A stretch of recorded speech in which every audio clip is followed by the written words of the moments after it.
Hey everyone, hope you're doing great. Welcome back to my channel. In today's video, we'll dive into what if Naruto became the most feared villain in the Shinobi world. Smash that subscribe button, and be sure to peek at the description below. Let's begin. The silence was the worst part. For a 7-year-old Naruto Uzumaki, silence was an unnatural predator. His life was a cacophony, a constant barrage of noise either made by him or directed at him. There was the noise of his own boisterous shouts for attention, the laughter he forced to cover the hollowness in his chest. There was the noise of shopkeepers yelling at him to get lost, the sharp whispers that followed him like stray dogs, and the jeering of other children who had been taught to hate him before they'd even learned his name. Noise, in all its forms, was his reality. Silence was the void he spent every waking moment trying to fill. Tonight, the silence in his small, sterile apartment was particularly suffocating. The moon, a cold silver coin in the black sky, offered no warmth through his single window. His stomach rumbled a dull, aching complaint. He'd eaten his cup of instant ramen hours ago, a sad ritual of hot water and salty broth that was more about staving off the ache than providing any real comfort. He had tried to sleep, curling into a tight ball on his lumpy mattress, but the silence pressed in, a physical weight on his eyelids. He couldn't stay here. He couldn't lie here and let the quiet eat him alive. Slipping out of bed, his bare feet made no sound on the cold wooden floor. He pulled on his worn orange jacket, a splash of defiant color against the drabness of his existence, and crept to the door. He was good at being quiet when he needed to be. Years of navigating a world that wished him invisible had taught him how to shrink, how to move through the seams of life unnoticed. The night air of Konohagakure was cool and smelled of damp earth, and the distant scent of dango from a shop that had long since closed. The streets were mostly empty, illuminated by the soft, warm glow of paper lanterns that hung outside homes. Homes filled with families. Homes with mothers who would tuck their children in, with fathers who would tell stories, with siblings who would bicker and laugh. Naruto walked past them, a ghost in a loud jacket, the warmth of those lights only serving to make him feel colder. He didn't have a destination. He just walked. His feet carried him away from the bustling center of the village, away from the glares and whispers, towards the quieter, more secluded districts on the village's edge. He found himself on a path he rarely took, one that led to the Uchiha district. He knew of the Uchiha. Everyone did. They were the village's elite, its proud and powerful police force. Their district was almost a village within the village, tidy and immaculate, marked by the iconic Uchiha fan symbol. He'd seen them walking through Konoha, their expression stern, their posture perfect. They carried an aura of untouchable pride. He'd seen Sasuke Uchiha at the academy, quiet, popular without trying, effortlessly skilled. The embodiment of everything Naruto was not. As he neared the stone archway that marked the entrance to the district, the first thing he noticed was the silence. But this was a different kind of silence. It wasn't the empty, lonely quiet of his apartment. This was a heavy, profound stillness, like the air itself was holding its breath.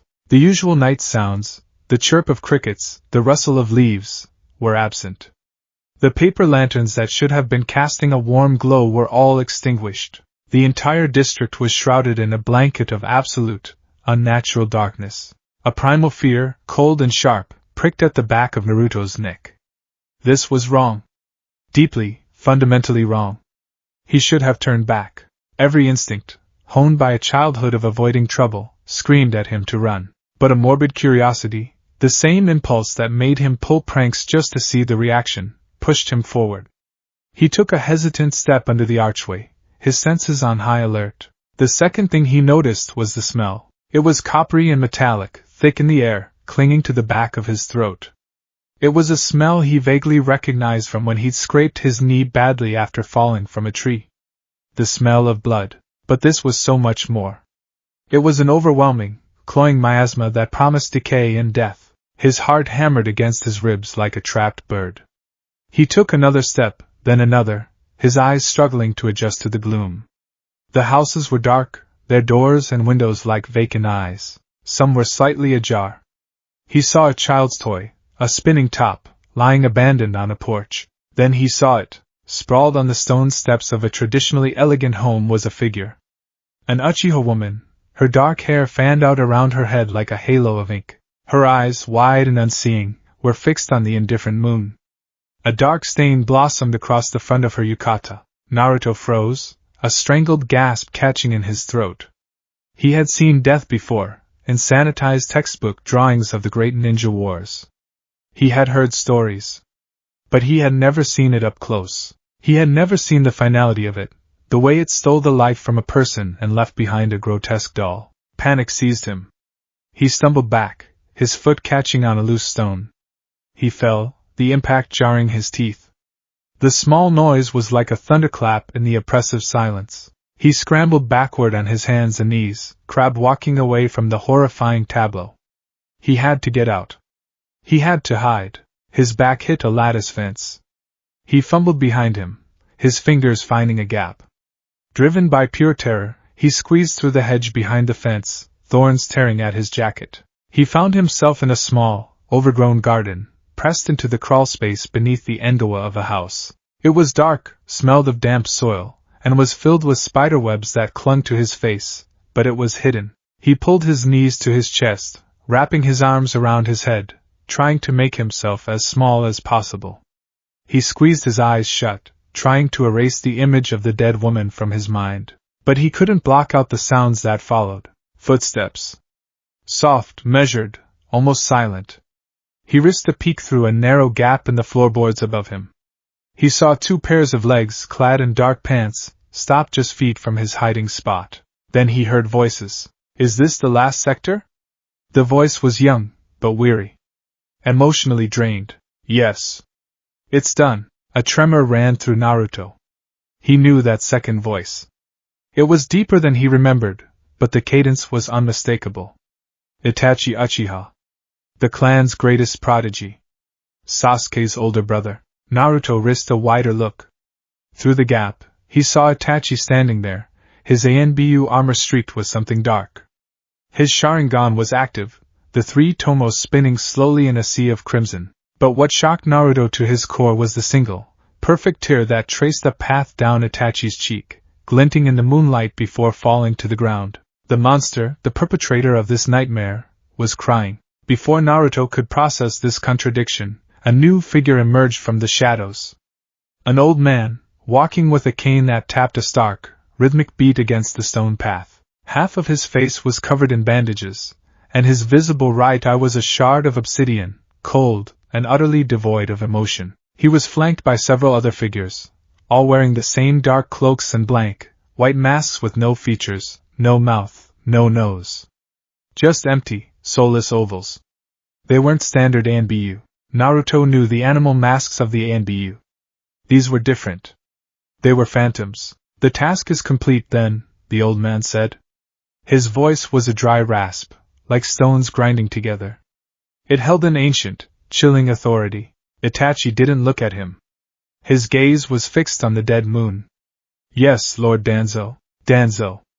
The name meant nothing to Naruto, but the man's presence made the air turn to ice. Your performance was adequate, Danzo stated, not as a compliment, but as a clinical assessment. The narrative is set. A prodigy, driven mad by his own power and ambition, slaughters his clan to test his limits. It is a simple, brutal story the village will understand. Naruto's blood ran cold. Narrative? Story? My operatives are sanitizing the area now, Danzo continued, gesturing with his chin at the blank-masked figures who were now moving with silent, terrifying efficiency. They will remove any evidence that points to our involvement. Any scrolls or weapons that could be problematic.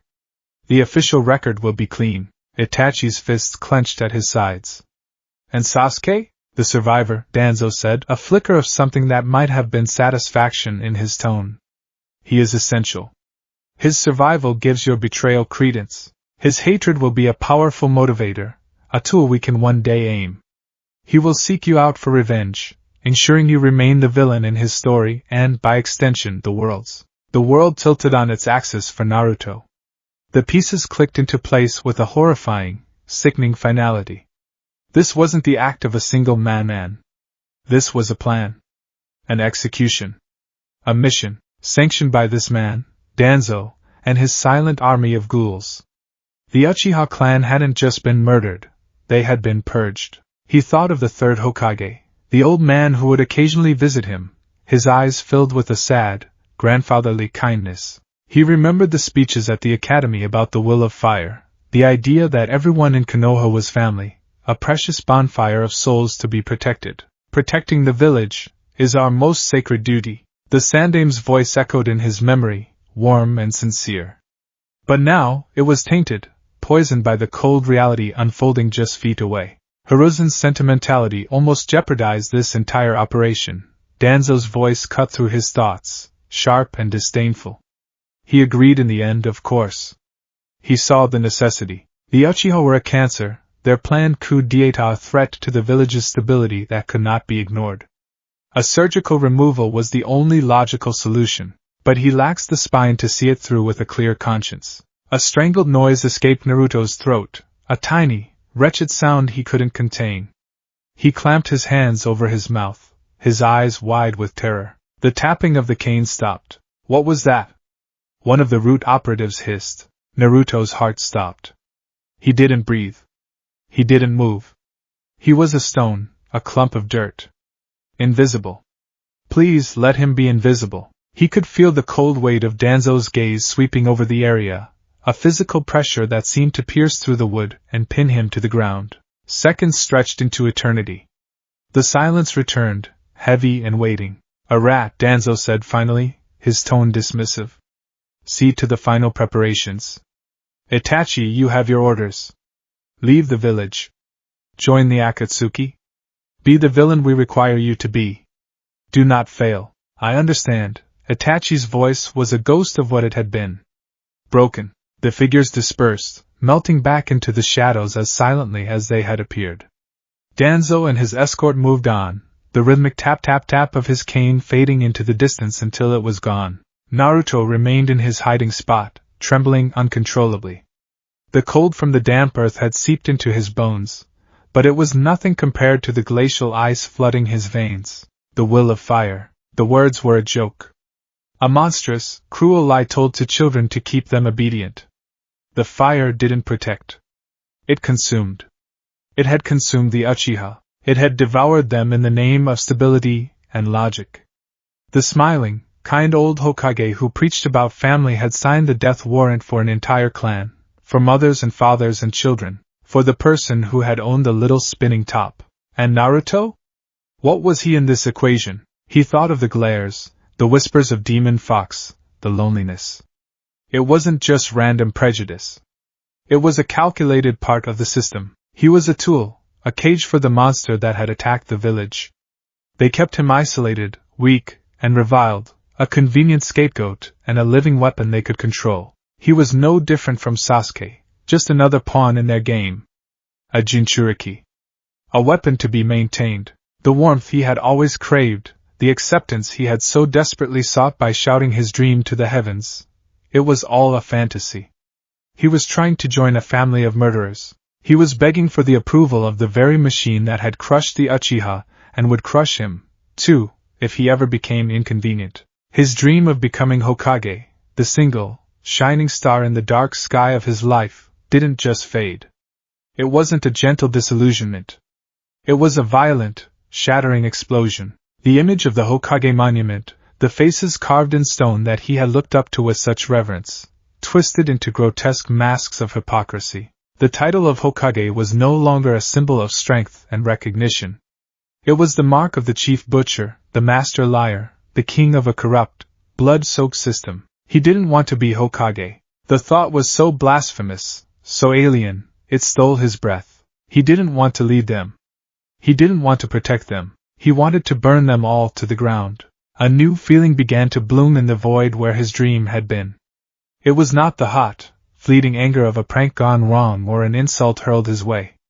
This was a cold, pure, and perfect hatred. It was a diamond forming under the immense pressure of his shattered world. It gave him a clarity he had never known. The system was the enemy. The village was the enemy. The will of fire was the lie that fueled it all. To fix it, you couldn't change it from within. You couldn't become its leader. You had to tear it down, root and stem, and salt the earth so nothing so corrupt could ever grow there again. And to do that, he needed power. Not the kind of power that earns cheers from a crowd. Not the power to be acknowledged. He needed overwhelming, absolute, terrifying power. The kind of power that could make men like Danzo tremble. The kind of power that could turn a village to ash. He stayed hidden until the first hint of dawn painted the eastern sky in shades of gray and bruised purple. The root operatives were long gone. The district was once again silent, but now it was the silence of a graveyard. He crawled out of his hiding spot, his body stiff and caked with dirt. He didn't look at the bodies as he made his way out. He didn't need to. They were already burned into his memory. His journey back to his apartment was a revelation. He saw the village with new eyes. The smiling vendors, the gossiping women, the diligent Chunin on patrol, they were all cogs in the machine. Willingly or ignorantly, they upheld the lie. They were sheep, content in their pasture, unaware of the butcher who kept them. He felt no kinship with them. Only a profound, chilling detachment. The shadows were his friends now. The darkness was a comforting cloak. He slipped back into his apartment, the lock clicking shut behind him with a sound of finality. The room was the same. The empty ramen cup was still on the table.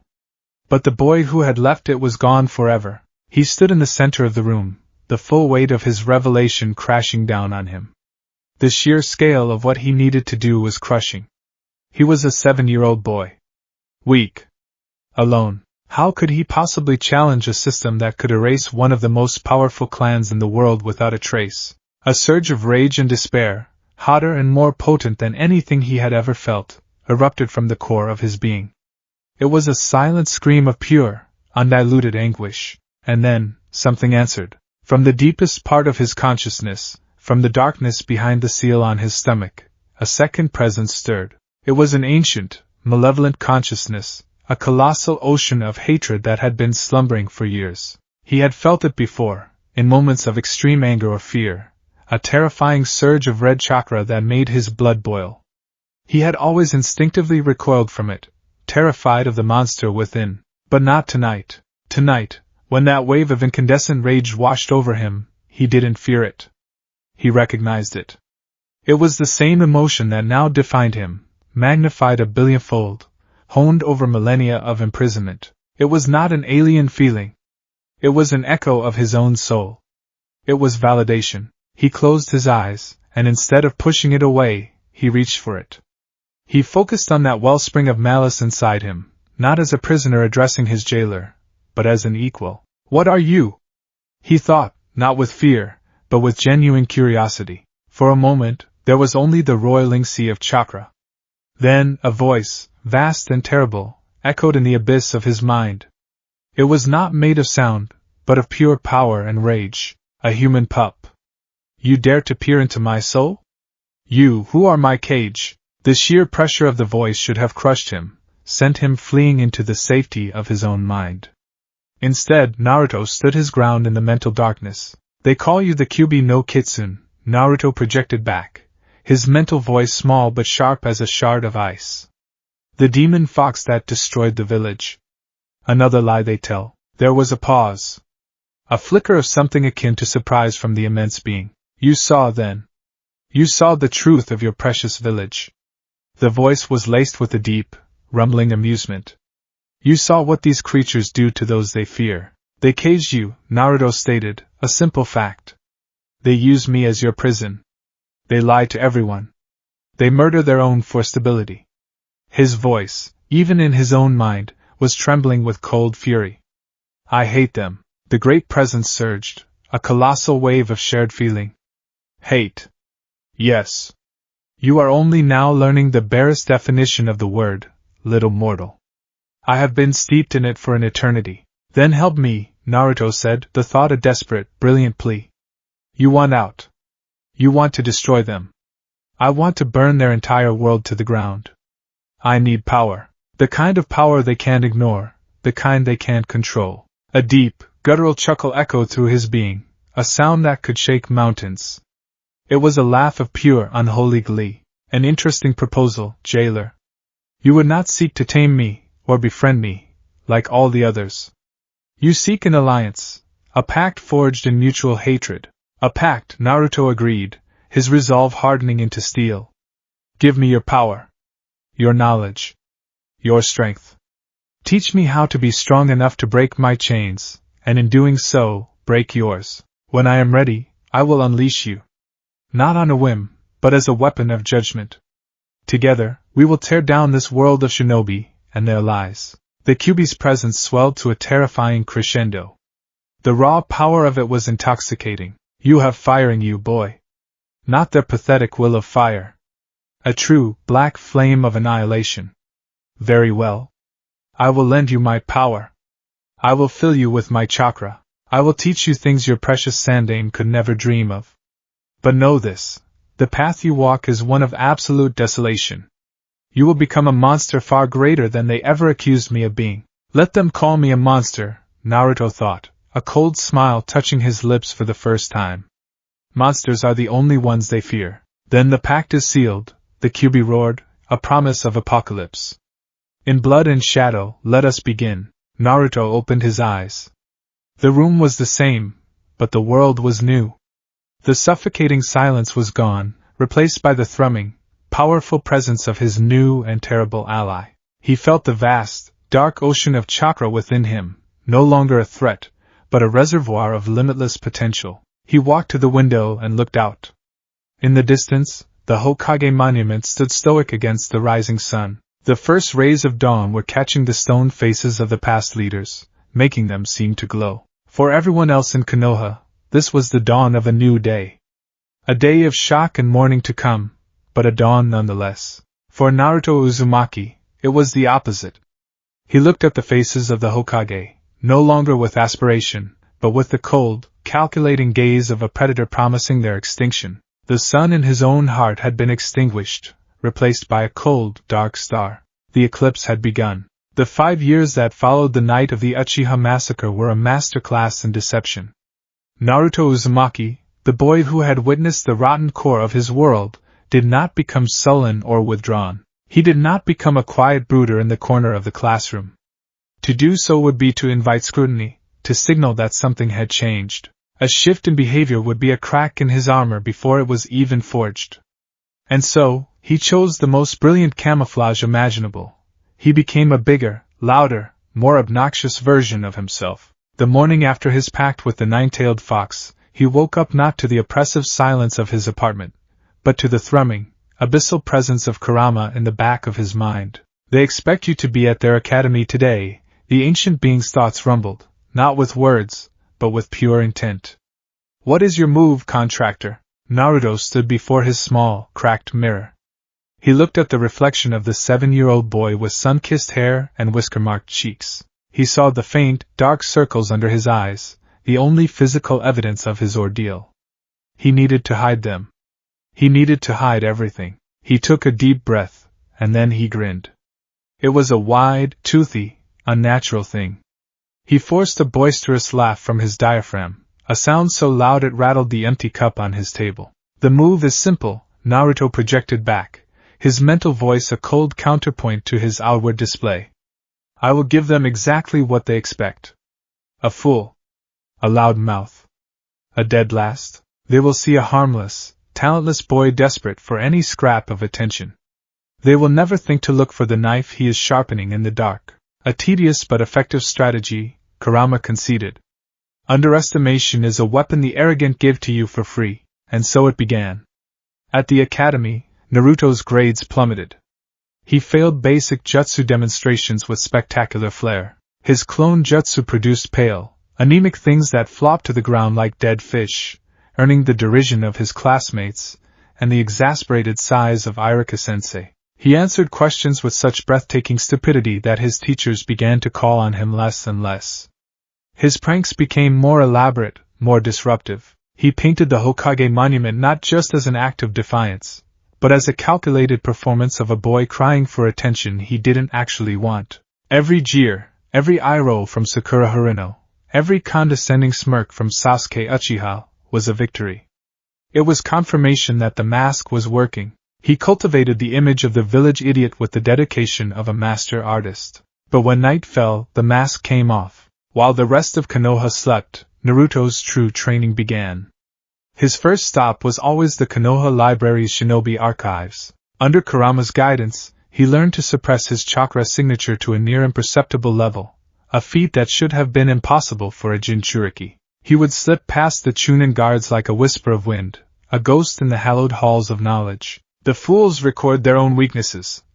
Kurama would snarl in his mind as Naruto painstakingly copied scrolls on Fuinjutsu, the art of sealing.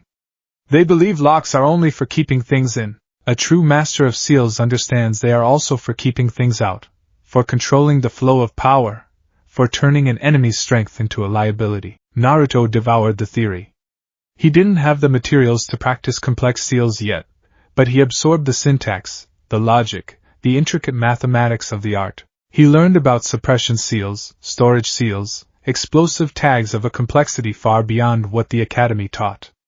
He learned about the Uzumaki clan, his own clan, and their legendary mastery of the art. The knowledge felt like coming home. His physical training was even more brutal.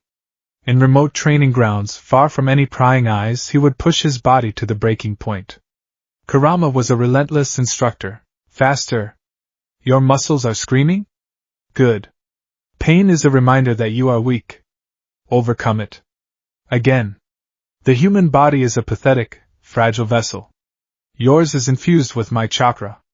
It can withstand more. Do not disappoint me. He would run until his lungs burned like acid, perform push-ups until his arms gave out and he collapsed face first into the dirt, and then he would get up and do more. He mastered the tree climbing and water walking exercises in a single night, the vast chakra reserves Kurama provided making the tasks trivial.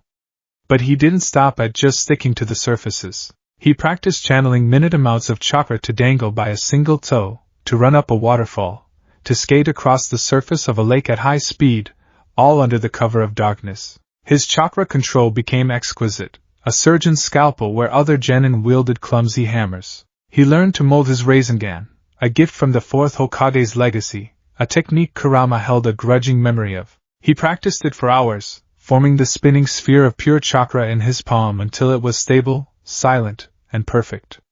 He kept it a secret, his trump card, his hidden fang. And all the while, he talked with Kurama. Their pact deepened.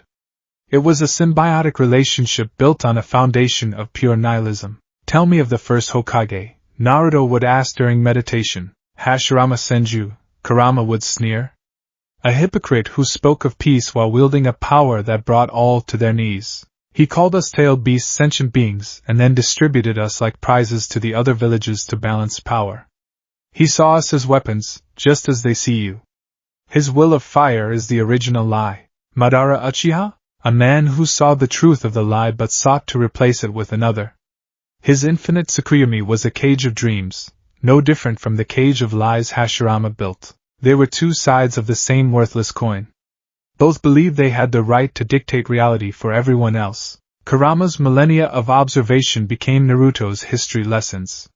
He learned of the endless cycles of war, of shinobi villages rising and falling, of ideals being born and dying in blood. He saw the shinobi world not as a collection of homes, but as a failed, centuries-long experiment in organized violence, a system designed to create orphans and child soldiers. His conviction did not waver. It solidified into an unbreakable law of his own nature. The system had to be raised. When he was 12, he graduated from the academy. By the skin of his teeth, of course. He passed the final exam by performing the one jutsu he was now forbidden to use in public, the Shadow Clone Jutsu. He stole the forbidden scroll under Mizuki's manipulation, another performance he played to perfection. The sheer number of clones he created shocked Iruka and solidified his image as an unpredictable powerhouse with no fine control. It was the perfect cover. Then came Team 7, Kakashi Hatake, the legendary copy ninja. Sasuke Uchiha, the last loyal Uchiha. Sakura Haruno, a girl with a textbook mind and no practical sense. Naruto saw them not as comrades, but as a collection of variables to be managed. The bell test was his first real test of the mask among a group that would be his constant companions. Okay, you just have to take these bells from me before noon, Kakashi said with his infuriatingly lazy eye smile. If you can't get a bell, you get no lunch. You'll be tied to a post, and you'll watch me and the others eat. Naruto immediately played his part. What? That's not fair. There are only 2 bells, he shouted, pointing an accusatory finger. So, the test is not about individual strength, but about teamwork, Naruto analyzed internally, his mind a cold, silent contrast to his loud protests. He wants to see if we can overcome the built-in conflict of the 2 bells to work together.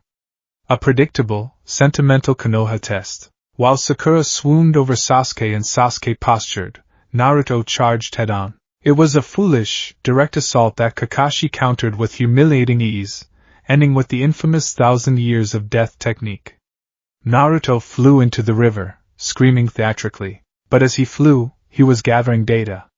Kakashi's speed, his posture, the way he shifted his weight.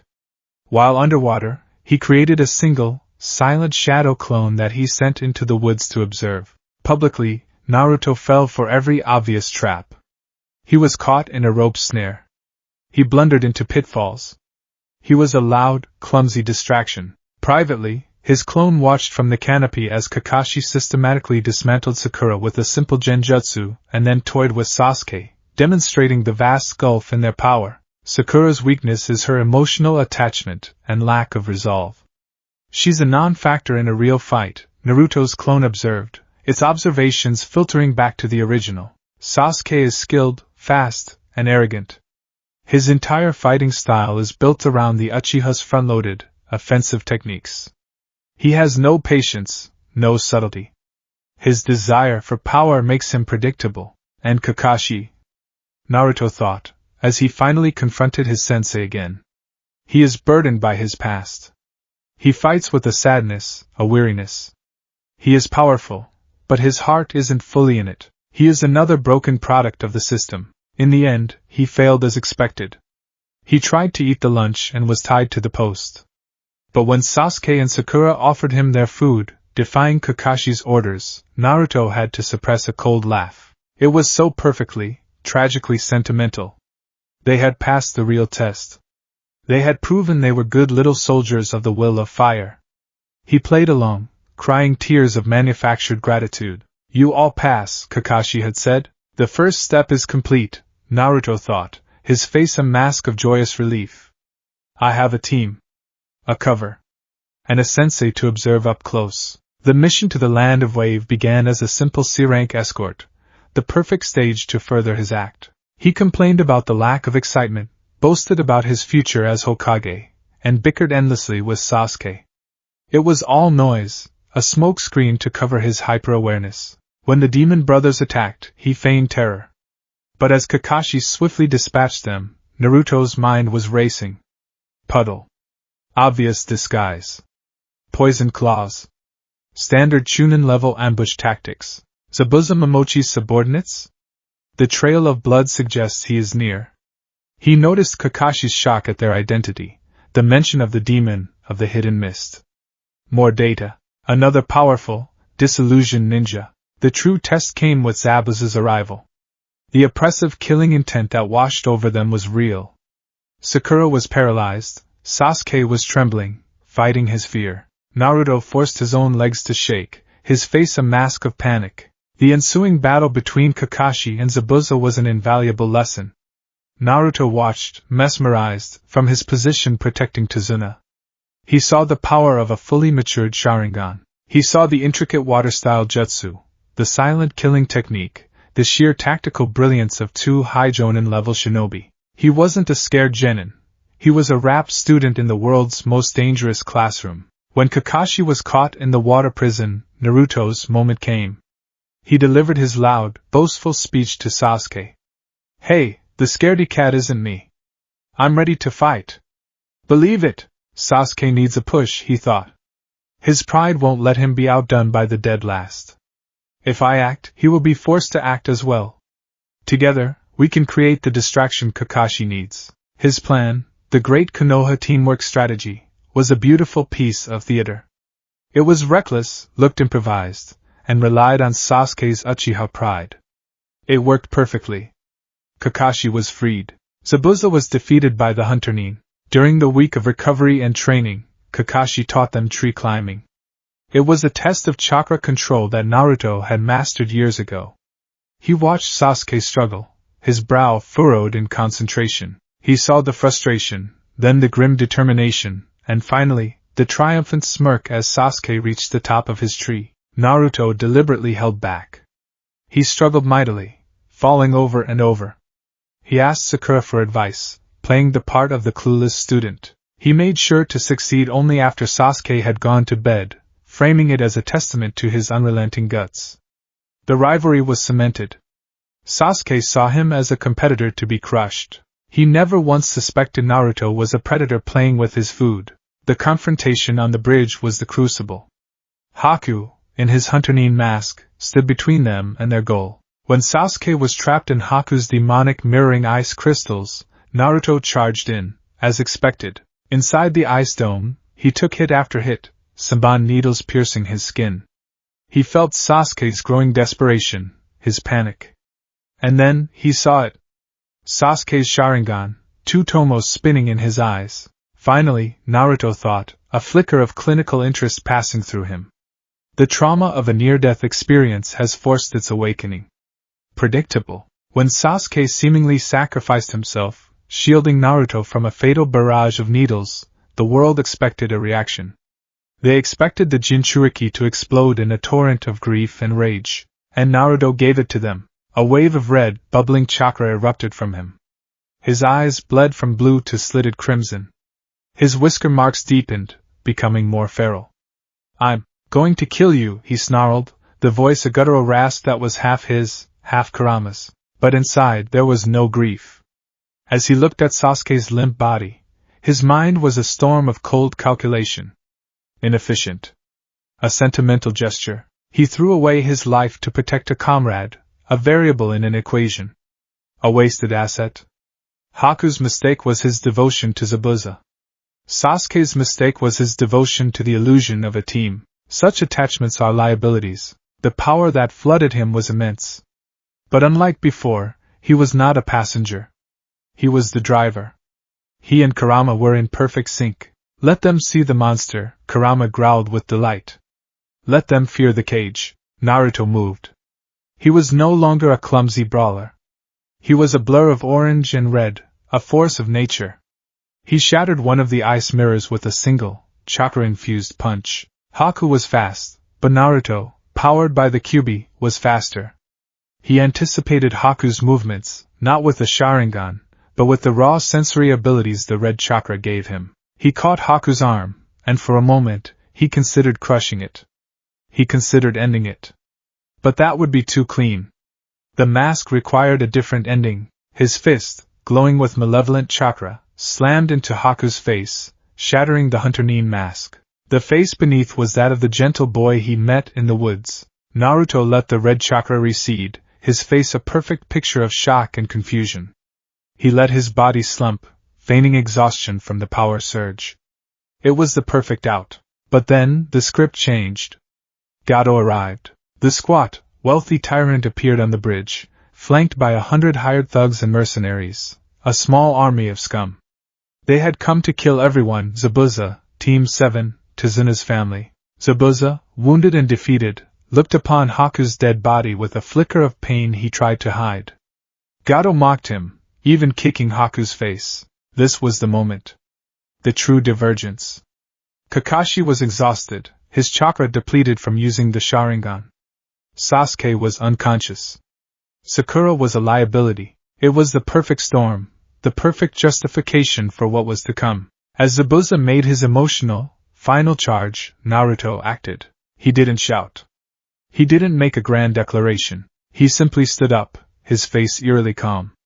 The thugs laughed, seeing the little brat get to his feet. "Get him!" one of them yelled. Naruto made a single-hand sign. Tajukage Bunshin no Jutsu. The bridge exploded in orange. Not 10, not 20, but 200 silent, grim-faced clones appeared. There were no goofy grins, no boastful shouts. Their eyes were cold and blue. They moved with a terrifying, synchronized purpose, each one armed with a kunai. Kakashi's single eye widened in shock. This wasn't the chaotic mess of clones from the Forbidden Scroll incident. This was an organized infantry. the slaughter began. It was not a fight.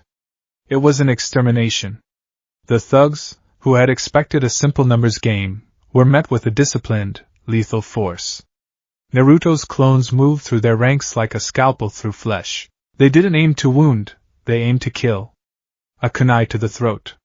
A swift kick to shatter a knee, followed by a disabling strike. They worked in pairs and trios, flanking, distracting, and executing with an efficiency that bespoke years of training, not weeks. The original Naruto walked slowly through the chaos, his hands in his pockets.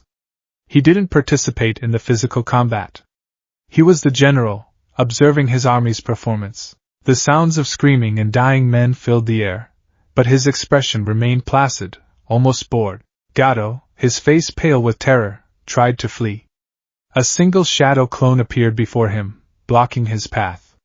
Gato shrieked and swung his cane. The clone didn't even flinch. It simply grabbed the cane, snapped it in two, and then grabbed Gato by the throat, lifting him into the air. The rest of the thugs were dead, or had thrown themselves from the bridge in terror. The silence that fell was punctuated only by the gasping of the dying and the choked sputtering of Gato. The 200 clones dispersed into puffs of smoke, leaving only the original Naruto and the one holding the crime lord.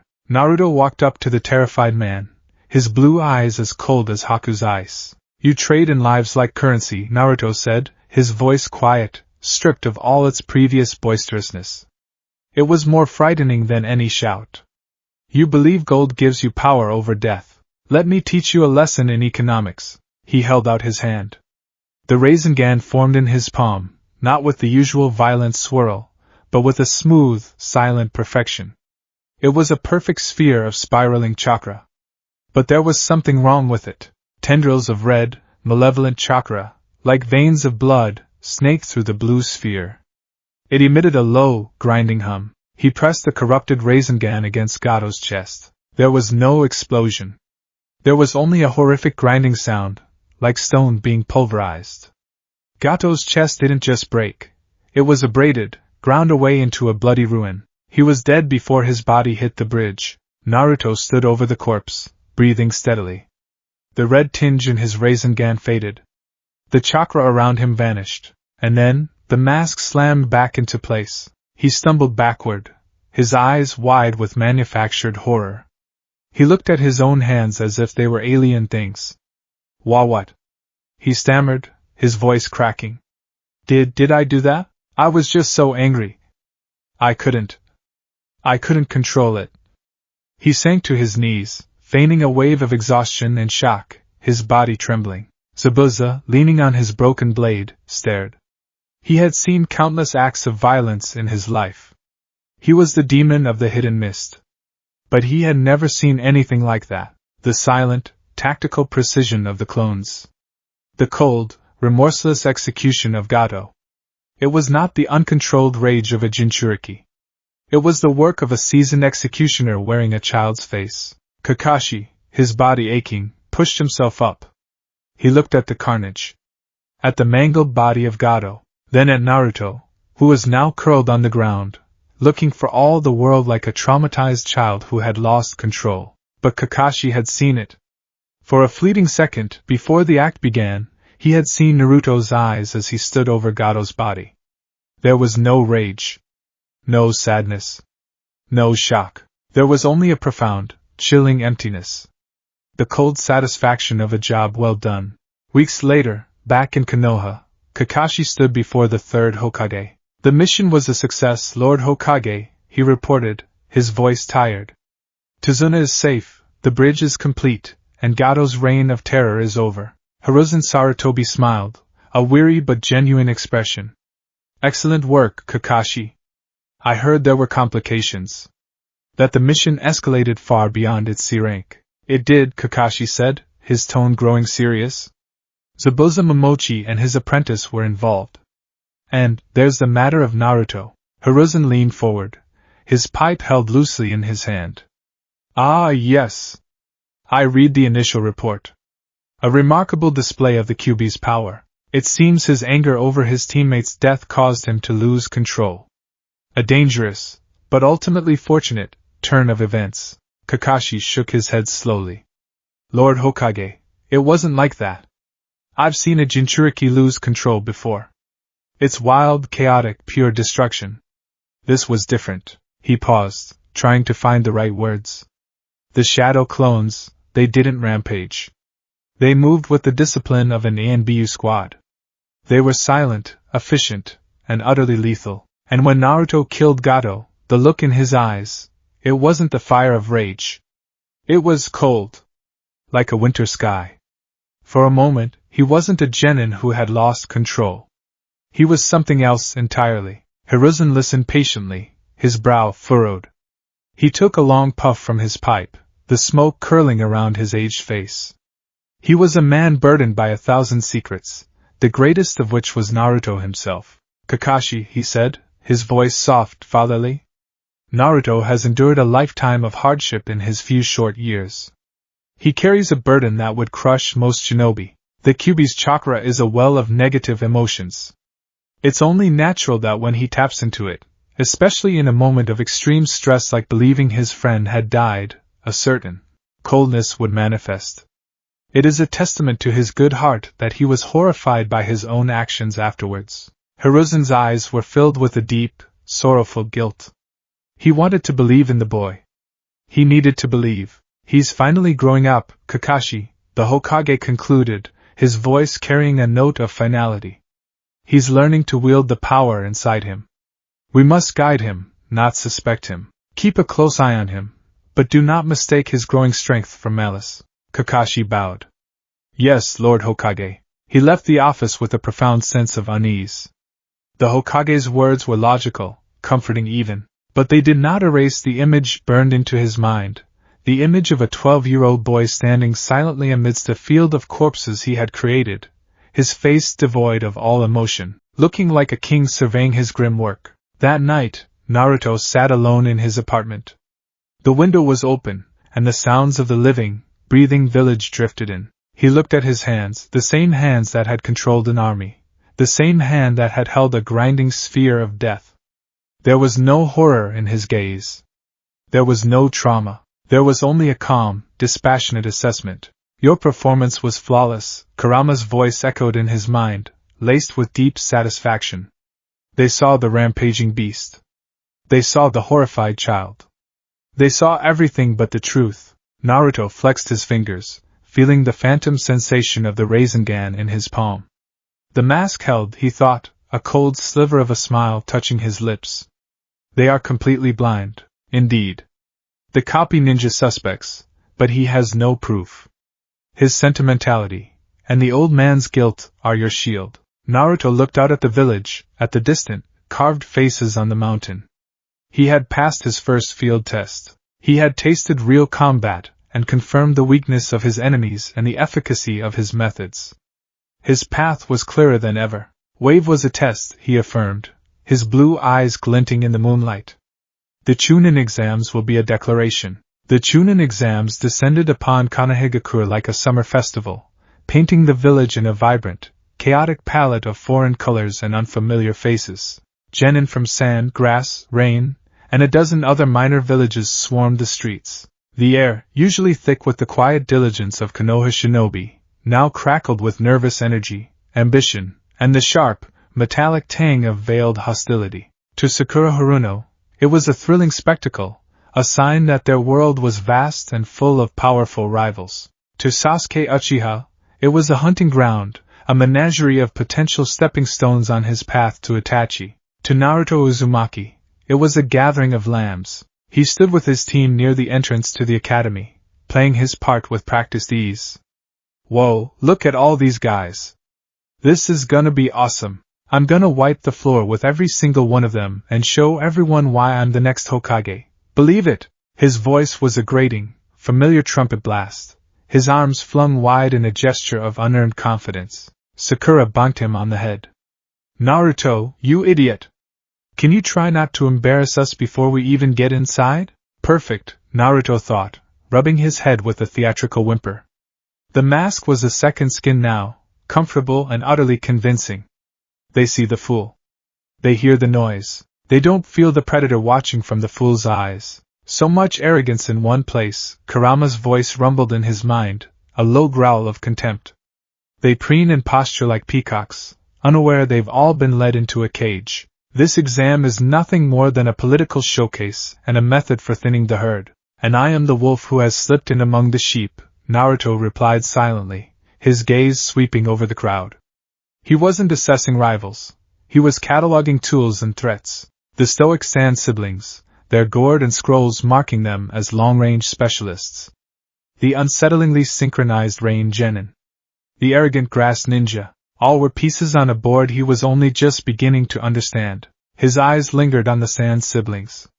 On Kankuro's puppet, on Tamari's fan, and most of all, on Gaara. He felt the disturbed, frantic energy churning within the red-haired boy, a chaotic storm of sand and bloodlust. It was the frantic thrashing of a caged beast, so different from Kurama's cold, patient hatred. It was raw, untamed, and desperately vulnerable. An asset, Naruto concluded, a clinical diagnosis. A powerful weapon currently held by a village that doesn't know how to wield it. A king with a crown of thorns and a leash of sand. The written portion of the exam was a farce, just as Kurama had predicted. Ibiki Marino, a man whose face was a roadmap of pain, presented a test designed to be failed. It was a test of information gathering, cheating. Naruto sat at his desk, staring at the impossibly difficult questions. He read the first one, a complex query about logistical calculus for platoon deployment. The answer surfaced in his mind with crystalline clarity, a product of 1,000 sleepless nights spent devouring scrolls on military strategy. He knew the answer to the second question, and the third, and all the rest. He could have written a flawless paper, a thesis that would have stunned Ibiki himself. And so, he did nothing. He put his pencil down, leaned back in his chair, and put on a face of utter, cartoonish panic. He watched as his peers began their subtle, and not so subtle, attempts at cheating. Shino's Kikeichu insects, Kiba's dog Akameru, Sasuke's newly awakened Sharingan copying the movements of another's pencil. It was a symphony of amateur espionage. They think the test is about cunning, Naruto mused, feigning a nervous sweat. But Ibiki is a specialist in psychological warfare. The test isn't the questions. It's the pressure. It's the final choice. When the time came for the 10th question, Ibiki laid out the trap. To stay meant risking their entire future on a single unknown. To leave meant they could try again next year. It was a simple, brutal filter for resolve. Naruto watched as hands began to rise as team after team was disqualified. He let the tension build. Let the fear in the room become a palpable thing. Then, just as it seemed the entire room might fold, he slammed his hand on the desk. Don't underestimate me. I don't quit and I don't run. He bellowed, rising to his feet. You can ask your stupid question, and even if I'm a genin for the rest of my life, I'll still become Hokage someday. I'm not scared. It was a perfect performance. A beautiful lie wrapped in the guise of his most profound truth. It wasn't about guts, it was a calculated move. He knew this was the real test. He wasn't gambling, he was simply turning the key in a lock he had already picked. His declaration rallied the remaining genin. No more hands were raised. Ibiki smiled a scarred, terrifying smile. You all pass. As the room erupted in confused celebration, Naruto allowed a wide, goofy grin to spread across his face. Inside, he felt nothing but cold satisfaction. The first gate was passed, and his cover was more secure than ever. The forest of death was where the true nature of the exam began to show. Anko Mitarashi, a woman who seemed stitched together from sadism and dango, explained the rules with manic glee. It was a survival test, a hunt. 44 hours to get from the perimeter to the central tower with both a heaven and an earth scroll. My advice? She had chirped, licking a kunai. Don't die. Deep within the forest's oppressive gloom, the mask began to feel thin. The constant danger, the oppressive humidity, the sounds of unseen things slithering in the undergrowth. It was an environment where survival trumped performance. It was on the second day that it happened. They had just secured an earth scroll from a trio of hapless Rain Genin, a fight Naruto had deliberately fumbled to make Sasuke and Sakura feel essential. As they rested, a sudden, powerful gust of wind ripped through the canopy, carrying with it a chilling, malevolent chakra. Sakura screamed as a massive snake shot out of the gloom, separating Naruto from the others. Before he could even react for the benefit of his teammates, he was swallowed whole. Darkness. The stench of bile and half-digested things. An annoyance, Kurama grumbled. A convenient separation, Naruto countered. He channeled a focused burst of chakra. Kage Bunshin no Jutsu. The snake's stomach bloated unnaturally, then ruptured as a dozen clones forced their way out in a shower of viscera. Naruto emerged, covered in gore but unharmed, just in time to see the architect of the attack. Standing on a high branch was a shinobi with long black hair, a pale face, and golden eyes with slitted pupils. Their chakra felt wrong, ancient, twisted, and utterly selfish. Orochimaru, the traitorous Sannin. Kakuku, the snake man chuckled, his head tilting at an unnatural angle. To think the Kyuubi's container would be so spirited. I can feel it, you know. The glorious, hateful chakra churning inside you. A magnificent power, wasted on a foolish boy. Sasuke and Sakura were frozen, caught in the Sannin's immense killing intent. Naruto played his part, forcing his body to tremble, his face a mask of terror. He's not just sensing you, Naruto sent to Kurama. He's sensing me. He feels the control. His own soul is a tattered, stitched-together thing, Kurama sneered. He recognizes an orderly house from the ruins of his own. I have a gift for your friend, the Uchiha, Orochimaru hissed, his focus shifting to Sasuke. But for you, I could offer something so much greater. True power. Immortality. A world where you are not shackled by sentiment, or the judgment of lesser beings. It was an offer, a temptation. A path to power offered by one of the world's most feared shinobi. The old Naruto would have rejected it with a righteous shout. The new Naruto felt only contempt. What you offer is a cage of flesh, Naruto said. His voice was quiet, stripped of its usual bravado, and a sudden shift made Orochimaru's smile falter. You fear death, so you cling to a pathetic, borrowed existence, hopping from vessel to vessel like a flea. Your immortality is a prison of your own making. Your power is a selfish, stunted thing. It has no grand purpose. You seek to understand every jutsu, but you understand nothing of real power. Orochimaru's slitted eyes widened, then narrowed in fury. A genin, the village idiot, was not just rejecting him, but dissecting and dismissing him. Impudent brat. He hissed, his neck elongating as he shot towards Naruto. Naruto didn't move. He simply let a sliver of Kurama's chakra leak out, not a torrent, but a single, focused drop of pure, abyssal hatred. It was enough. Orochimaru froze mid-strike, his reptilian eyes locked with Naruto's. In that moment, he didn't see a boy. He saw an ancient, intelligent malice looking back at him from behind blue eyes, a malice that dwarfed his own. He saw a king on a throne, not a prisoner in a cage. Taking advantage of the Sannin's hesitation, Naruto pressed his advantage, feigning a terrified babble to maintain his cover for Sasuke and Sakura. What are you? What do you want with us? And then, the critical question, disguised as a panicked shout, are you one of them? The ones in the black cloaks?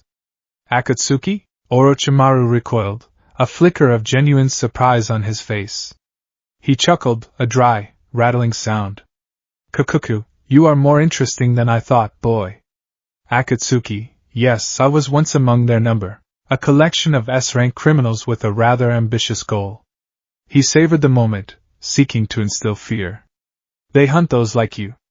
They mean to collect all 9 of the tailed beasts. For what purpose, I wonder? He had given Naruto exactly what he needed. Confirmation. The Akatsuki were not just a random assortment of criminals. They were systematically gathering the Jinchuriki. They were gathering his future assets for him. They would do the hard work, ripping the weapons from the hands of the great villages, and all he had to do was be ready to take them from the Akatsuki in turn. With a final, lingering look at Naruto, Orochimaru turned his attention back to his original prize. He bit Sasuke, branding him with the cursed seal. As Sasuke screamed, Naruto watched with cold detachment. A leash, he thought. A crude but effective method of control. Sasuke's thirst for power makes him a willing slave. Another tool, sharpened by another's hand.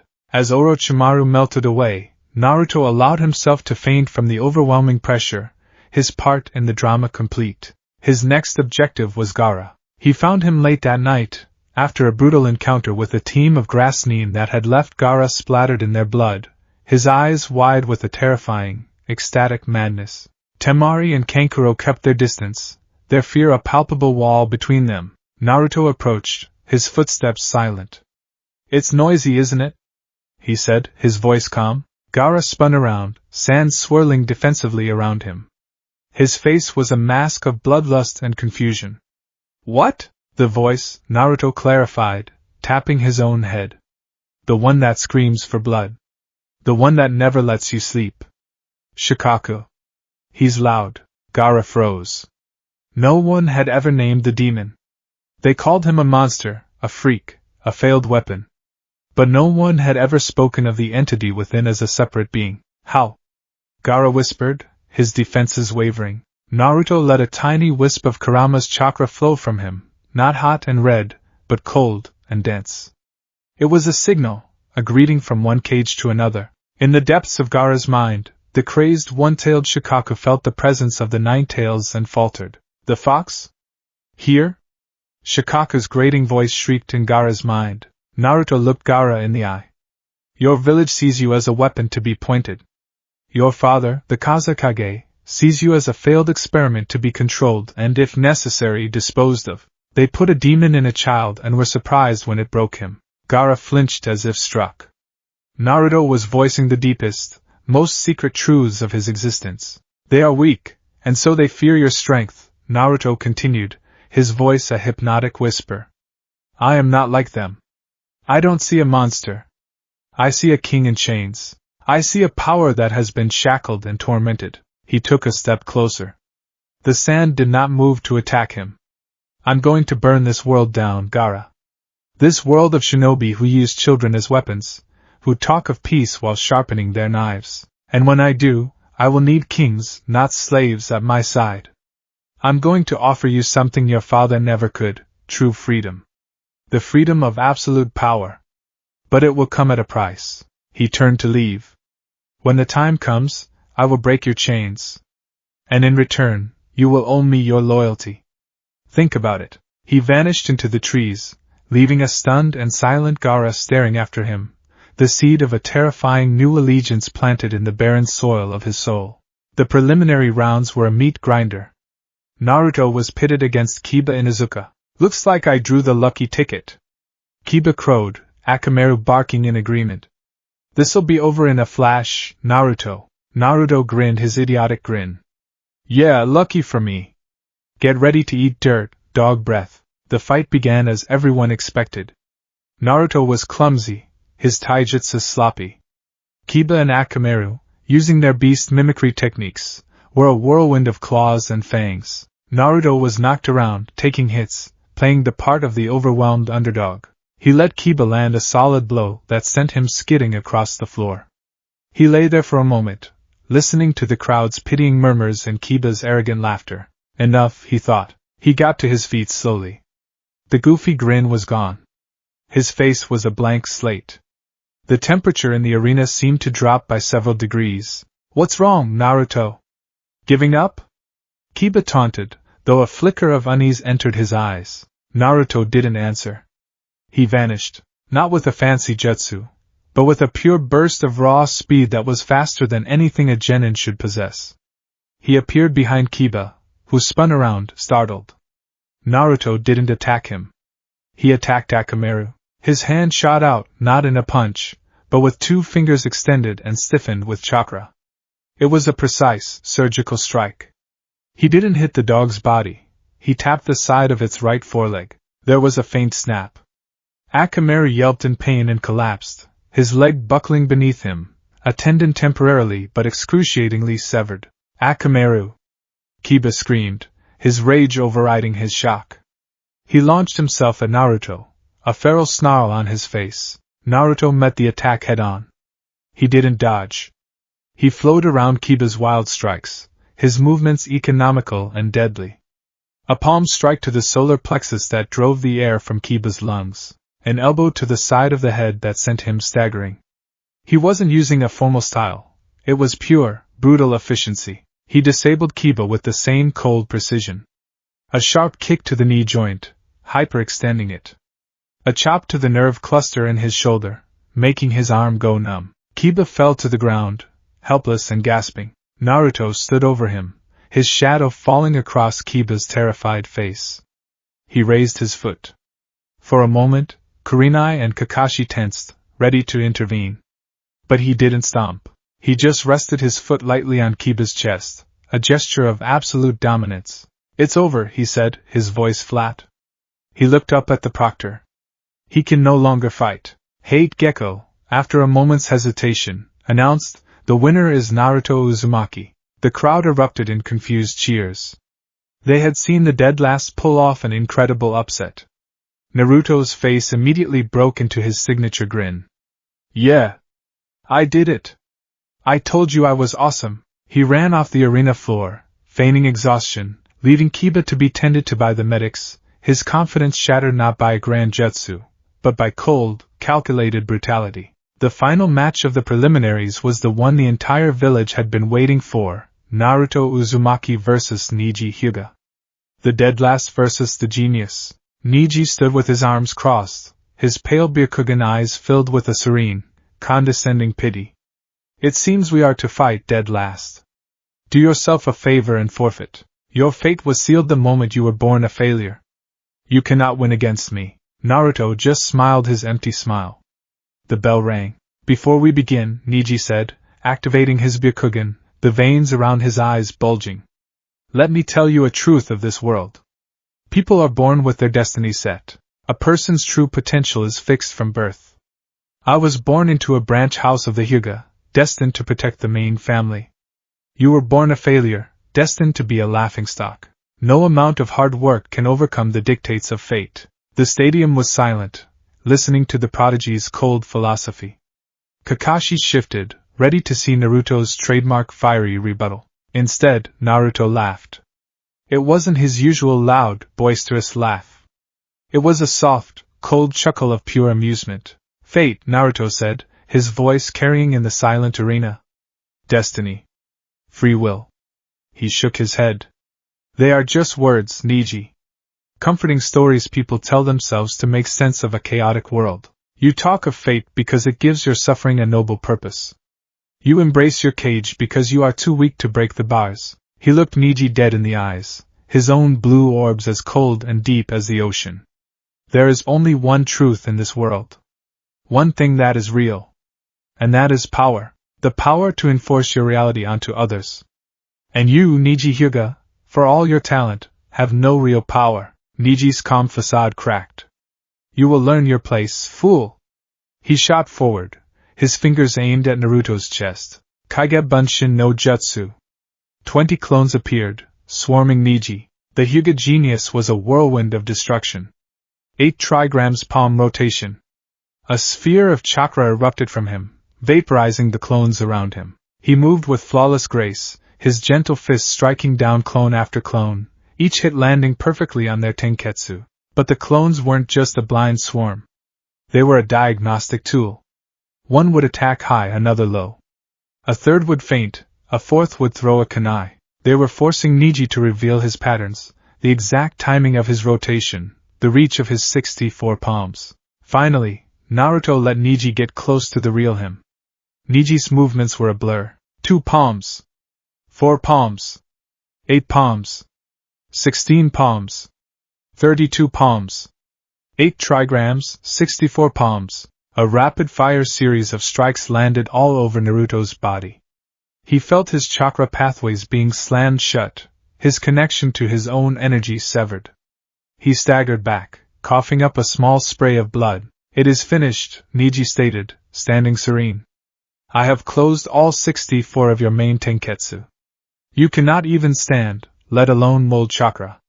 Acknowledge your fate." Naruto wobbled, then steadied himself. He smiled, a thin, cruel line. "You closed the main pathways, yes. But you assume that is the only way for the river to flow." Neji's eyes widened. Naruto's body began to glow, not with the violent red of the Kyuubi, but with a brilliant, pure blue. "Now!" He commanded his own body. He focused his will, a force of nature honed by years of secret torment. Instead of trying to force the blocked points open, he did something that defied all medical and martial arts logic. He forced his chakra through the surrounding tissue, creating new, temporary pathways around the blockages. It was an act of agonizing, exquisite control, like forcing a river to carve a new canyon in solid rock. Pain, white-hot and blinding, lanced through him. He embraced it. "That's impossible," Niji stammered, taking a step back. "Nothing is impossible," Naruto said, his voice a low growl. And then, he opened the floodgates. A torrent of crimson, malevolent chakra erupted from him, wrapping around his body like a shroud. It wasn't the wild rage from the wave country. This was a controlled, weaponized inferno. The ground beneath his feet cracked. "Your cage wasn't fate, Niji," Naruto snarled, his eyes bleeding to red. "It was weakness." He disappeared. Niji Spearkugan frantically scanned the arena, but Naruto's speed, amplified by the Kyuubi's power, was too great. He felt a presence behind him. He spun around, ready to use his rotation, but he was too slow. A hand, wreathed in red chakra, grabbed him by the back of the head. There was no finesse, no technique. Just raw, unstoppable force. Naruto slammed Niji's face into the hard-packed dirt of the arena floor. The impact was sickening. The ground cratered. Niji lay still, his body twitching, unconscious. Silence. The entire stadium was stunned into a dead quiet. They had expected a battle of ideals. They had witnessed an execution. Naruto stood over Niji's broken form, the red chakra receding, his face returning to normal. He leaned down and whispered into the unconscious boy's ear, a final, venomous truth. "This is real power, the power to shatter ideals. Remember that." He stood up and, as if a switch had been flipped, the triumphant, idiotic grin returned. I told you I'd win. Never give up. That's my ninja way." The crowd, shaking off its shock, exploded into a deafening roar. They had their underdog hero. They had their inspirational story of a failure overcoming a genius. But in the stands, a few people were not cheering. Shikamaru Nara felt a cold sweat on the back of his neck. He hadn't seen an inspirational victory. He'd seen a tactical breakdown followed by a terrifying display of brutal, overwhelming force. He'd seen a complete psychological dismantlement. "How troublesome," he muttered, but the word felt flimsy, inadequate to describe the cold dread coiling in his stomach. And next to him, Kakashi Hatake watched his student bask in the adulation of the crowd, the bright orange jacket a beacon in the arena. He saw the wide grin, heard the loud proclamations, but all he could see was the moment of impact. The cold precision of the attack on Akamaru. The terrifying control of the Kyuubi's power. The absolute, chilling finality with which he had dispatched Niji, the boy who preached about guts and never giving up, had just won through an act of sheer, brutal domination. It wasn't inspiration.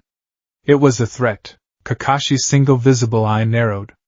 The feeling of dread that had taken root in the land of waves was now blooming into a full-blown certainty. Something was terribly, fundamentally wrong with Naruto Uzumaki. And he feared that the rest of the world was about to find out. The month leading up to the Chunin exam finals was a period of deceptive calm. Konoha buzzed with anticipation, its citizens placing bets and whispering predictions. For his part, Naruto was a whirlwind of public activity.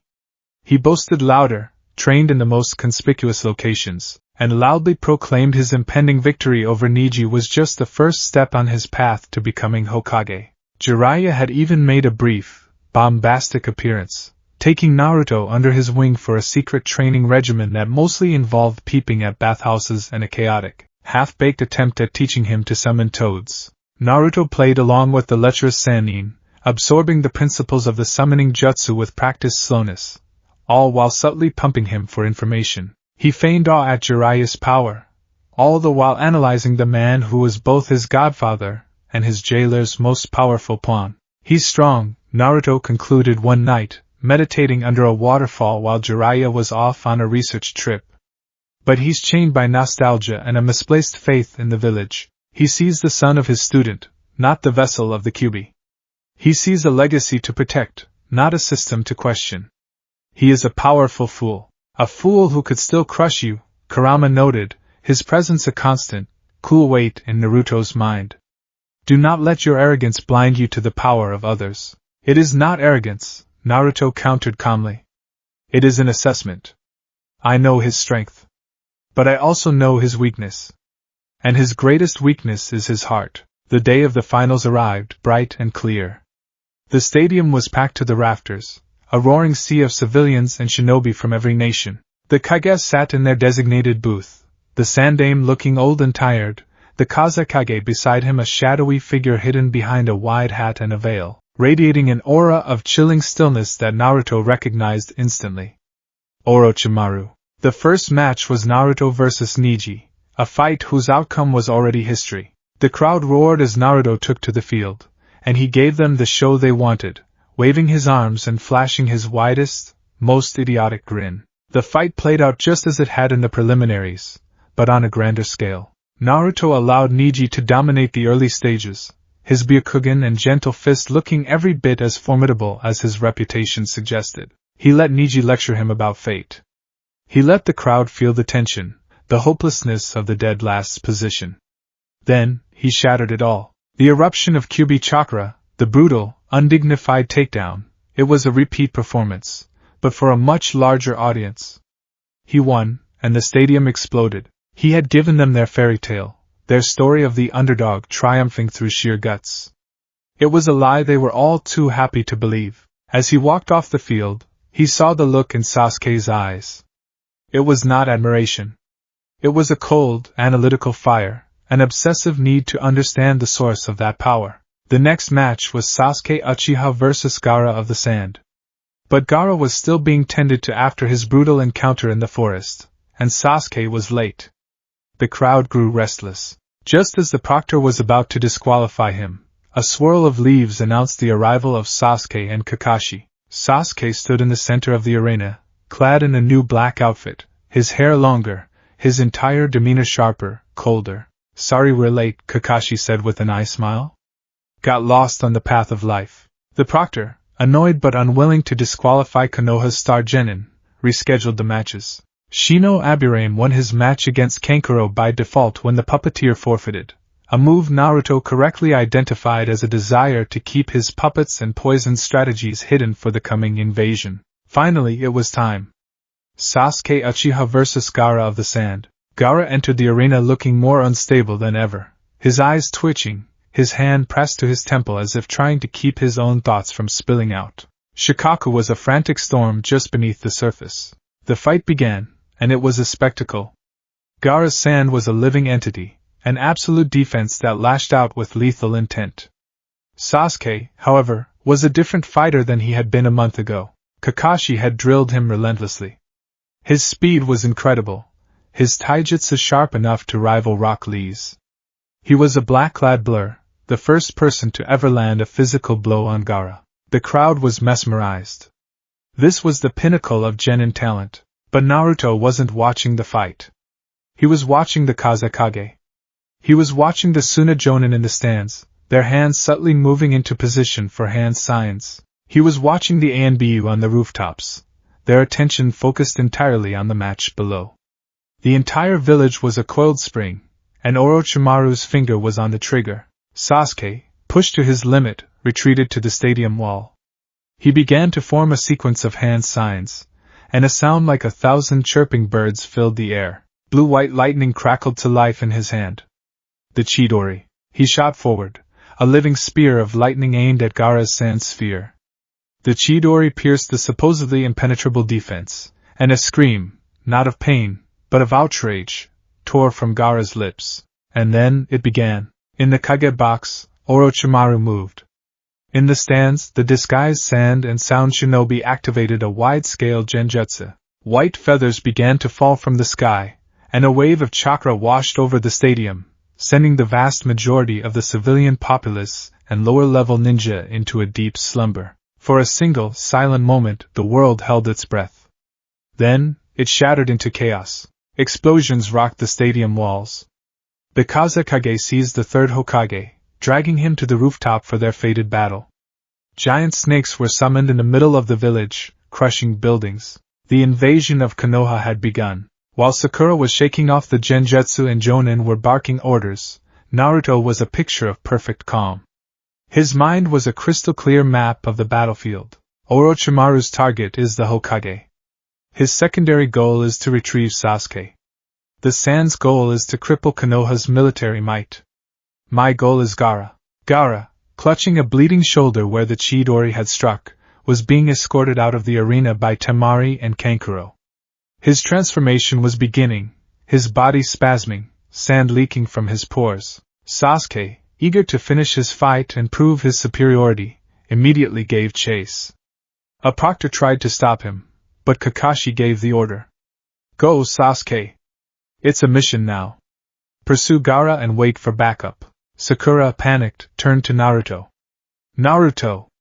We have to help Sasuke. Naruto donned his mask of frantic, heroic urgency. Right. Let's go! He shouted, already moving. He allowed Sakura to lead for a time, letting her track Sasuke's path through the forest. It was a short-lived chase. Sasuke, in his arrogance, had caught up to the Sand siblings alone and was now facing Kankuro while Temari tried to drag Gaara away. By the time Naruto and Sakura arrived, Sasuke had already dispatched Kankuro with surprising ease, but the delay had cost him. They caught up to Temari and a now groaning Gaara deeper in the woods. Sasuke, panting but resolute, stood ready for round 2. Stay out of this, Naruto, Sasuke ordered, his Sharingan spinning. This is my fight. Sasuke, you're exhausted. Sakura pleaded. Gaara let out a low, guttural roar. His left arm had transformed, growing into a grotesque, sand-colored limb tipped with wicked claws. His face was contorting, half human, half tanuki monster. He was losing control. I promised I'd show you true fear, Uchiha, Gaara rasped, his voice shifting into a demonic growl. This was the moment. The stage was set. The audience was perfect. Naruto stepped forward, placing himself between Sasuke and Gaara. Naruto, get back! Sasuke snarled. You'll just get in the way. Naruto didn't look at him. His eyes were fixed on Gaara. The loud, boisterous energy that usually surrounded him vanished, sucked into a sudden, shocking vacuum of silence. His posture shifted. The slouch was gone, replaced by a straight-backed, predatory stillness. The idiotic grin was replaced by an expression of cold, analytical focus. This is not your fight, Sasuke, Naruto said. His voice was quiet, devoid of all emotion, and the change was so profound that it made Sasuke and Sakura flinch. It was the voice from the bridge in Wave Country, the voice of the executioner. What are you talking about, Dobe? Sasuke demanded, a flicker of uncertainty in his eyes. He's the enemy. I almost had him. You had nothing, Naruto stated flatly. You were a whetstone for him to sharpen his rage, and now you are a trigger for a weapon you don't understand. Your Chidori was a child's firecracker setting off a mountain of blasting powder. He finally turned his head, his calm blue eyes meeting Sasuke's Sharingan. This creature is a Jinchuriki. Like me, and this is a conversation you are not equipped to have. Before Sasuke could process the insult, Naruto turned back to Gaara. Gaara, he said, his voice carrying over the monster's growls. The time has come. The leash is choking you. Let me break it. Gaara roared, lashing out with his monstrous sand arm. I will kill you all. Mother demands your blood. The arm, as thick as a tree trunk, swung down with enough force to pulverize stone. Sakura screamed. Sasuke prepared to dodge. Naruto didn't move. Just before the arm could smash him into pulp, 3 thick, bubbling tails of crimson chakra erupted from his back. They shot up, wrapping around the sandlim with a sound like sizzling meat. The sand, which had been hard as steel, began to hiss and crumble where the demonic chakra touched it. Naruto, now wreathed in a controlled shroud of red energy, effortlessly stopped the blow. His blue eyes had bled to slitted red. Sasuke stared, his Sharingan widening in disbelief. He had felt this power before, in the land of waves. But this was different. Then, it had been a wild, uncontrolled explosion of rage. This was deliberate, controlled. Wielded with the precision of a master. Naruto wasn't a berserker. He was a god wearing the Kyuubi's power like a cloak. This power, Sasuke whispered, his voice trembling slightly. Orochimaru's curse seal throbbed on his neck, a pale imitation of the raw, primal energy radiating from Naruto. You wanted power, Sasuke, Naruto said without looking back at him, his voice slightly distorted by the chakra cloak. You accepted a snake's brand, a parasite that will devour you, for a taste of it. This, he said, effortlessly pushing Gaara's arm back, is what real power looks like. Gaara howled in frustration and pain, sand erupting from his body to form a second arm. He was rapidly transforming, his body bloating, a sandy tail beginning to form. Naruto sighed, a sound of mild annoyance. So noisy, he didn't charge. He didn't engage in a brawl. He made a single hand sign. Tajukage Bunshin no Jutsu. 100 shadow clones appeared, but these were not the orange-clad buffoons from his usual repertoire. Each one was cloaked in the same bubbling red chakra, their eyes glowing with malevolent light. They were an army of demons, Sakura, the original Naruto said, his voice cutting through the chaos. Take Sasuke and get back. You are not needed here. The command was absolute. Sakura, terrified and utterly out of her depth, could only nod numbly. She grabbed Sasuke's arm. Sasuke, come on! We have to. Sasuke didn't move. He was transfixed. His entire worldview, his entire quest for power, was being fundamentally rewritten. He had sought out Orochimaru. He had endured the pain of the cursed seal. He had trained himself to the breaking point to learn the Chidori. He had done all of this to gain the strength to kill Itachi. And here, the dead last, the Dobe, the clown of the academy, was wielding a power that made his own efforts look like a child's tantrum. Hold him, Naruto commanded his demonic clones. The clones swarmed Gaara. They didn't punch or kick. They latched onto him, their chakra tails wrapping around his limbs, his torso, his emerging tail. The red chakra sizzled against the demonically infused sand, dissolving it, neutralizing it. Gaara thrashed and roared, but he was being held fast, pinned by 100 points of raw, corrosive power. With Gaara immobilized, the original Naruto walked forward calmly. He bit his thumb, drew a line of blood on his other palm, and began to paint on the air itself. Complex lines of black ink flowed from his fingertips, forming a glowing, three-dimensional seal array. It was a spiral, but unlike the one on his stomach, this one was filled with sharp, aggressive lines and intricate, interlocking circles. It was Fuin Jutsu of a level Kakashi would have struggled to comprehend. This is the Uzumaki Sovereignty Seal, he thought, pouring his and Kurama's chakra into the design. A key, not a lock. It won't suppress Shikaku. It will target and shatter the foreign command seal the fourth Kazekage placed upon Gaara's original seal. It will sever the leash. The glowing seal pulsed with an ominous black light. Naruto floated towards the struggling, half-transformed Gaara. I promised I would break your chains, Naruto said, his voice echoing with power. He placed his palm, the glowing seal array hovering just above it, directly onto Gaara's forehead. Now you are free. Not from him, he said, indicating the struggling demon within, but from them. Seal. The black array slammed into Gaara's body. There was no explosion, only a silent implosion of light. Gaara's body went rigid. A high-pitched shriek, the sound of tearing metal and breaking glass, erupted from him. The sand armor crumbled. The monstrous limbs dissolved. The half-formed face of Shikaku receded, collapsing back into the boy. Gaara fell to his knees, gasping, the whites of his eyes visible all around his irises. He looked up at Naruto, not with hatred or madness, but with something new, pure, unadulterated awe. In his mind, for the first time in his life, the constant, screaming rage of Shikaku was muted, replaced by a sullen, confused grumbling.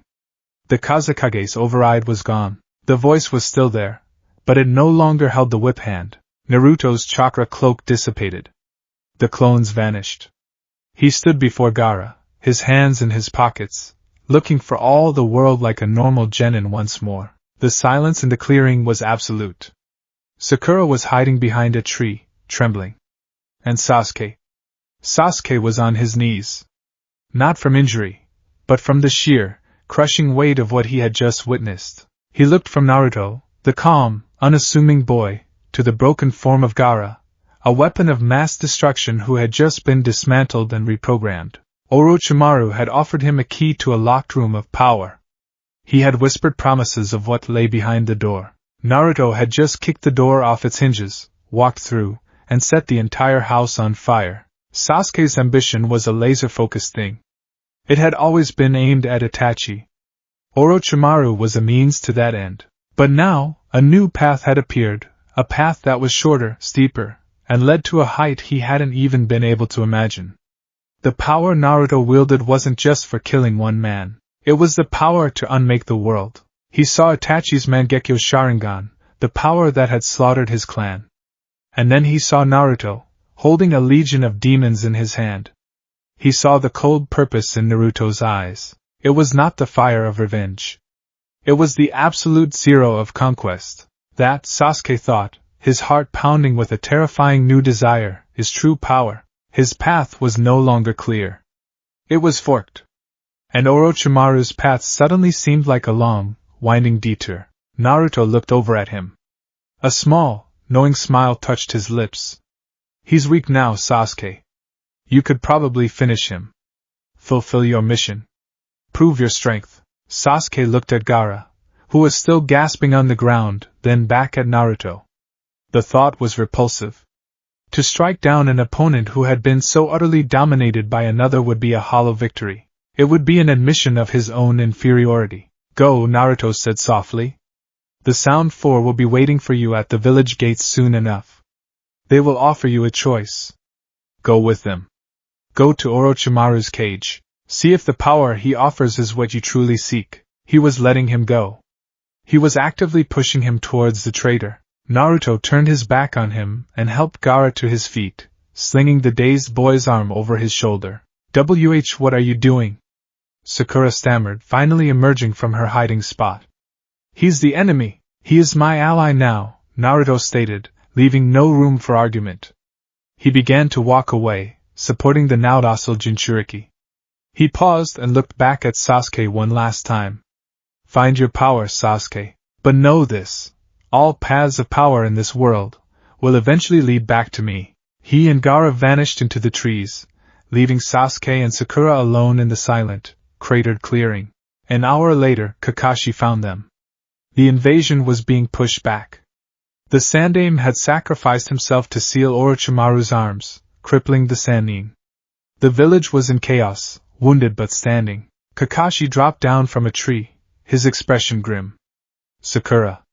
Sasuke. Are you alright? Where's Naruto? Sakura was still shaking, unable to form coherent sentences. Sasuke was silent, his dark eyes fixed on the spot where Naruto had stood. Answer me, Sasuke. Kakashi demanded, his tone sharp. Sasuke finally looked up, his face an unreadable mask. Gaara, he transformed. He was a monster. He chose his words carefully. Naruto fought him. Unleashed the Kyuubi's power. It was too much. Gaara was defeated. Naruto took him and left. And you? Kakashi pressed. The mission was to stop Gaara. Why didn't you help? Sasuke looked away. I couldn't. The power, it was on a different level. After seeing that I was too weak to even move. It was a lie, but it was a lie steeped in a new kind of truth. He had been rendered immobile by what he had seen. Before Kakashi could question him further, a new presence appeared. Jiraiya. He looked grim, his usual joviality gone. The old man is gone, Kakashi, he said, his voice heavy. And Orochimaru has escaped. I found this one, he said, nodding at Sasuke and the girl. No sign of Naruto. Just then, Naruto stumbled out of the woods.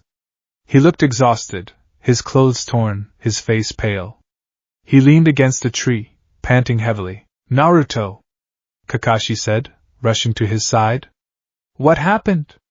Where is Gaara? Naruto looked up, his eyes wide with perfectly feigned trauma and weakness. Sensei, that thing, it was a monster.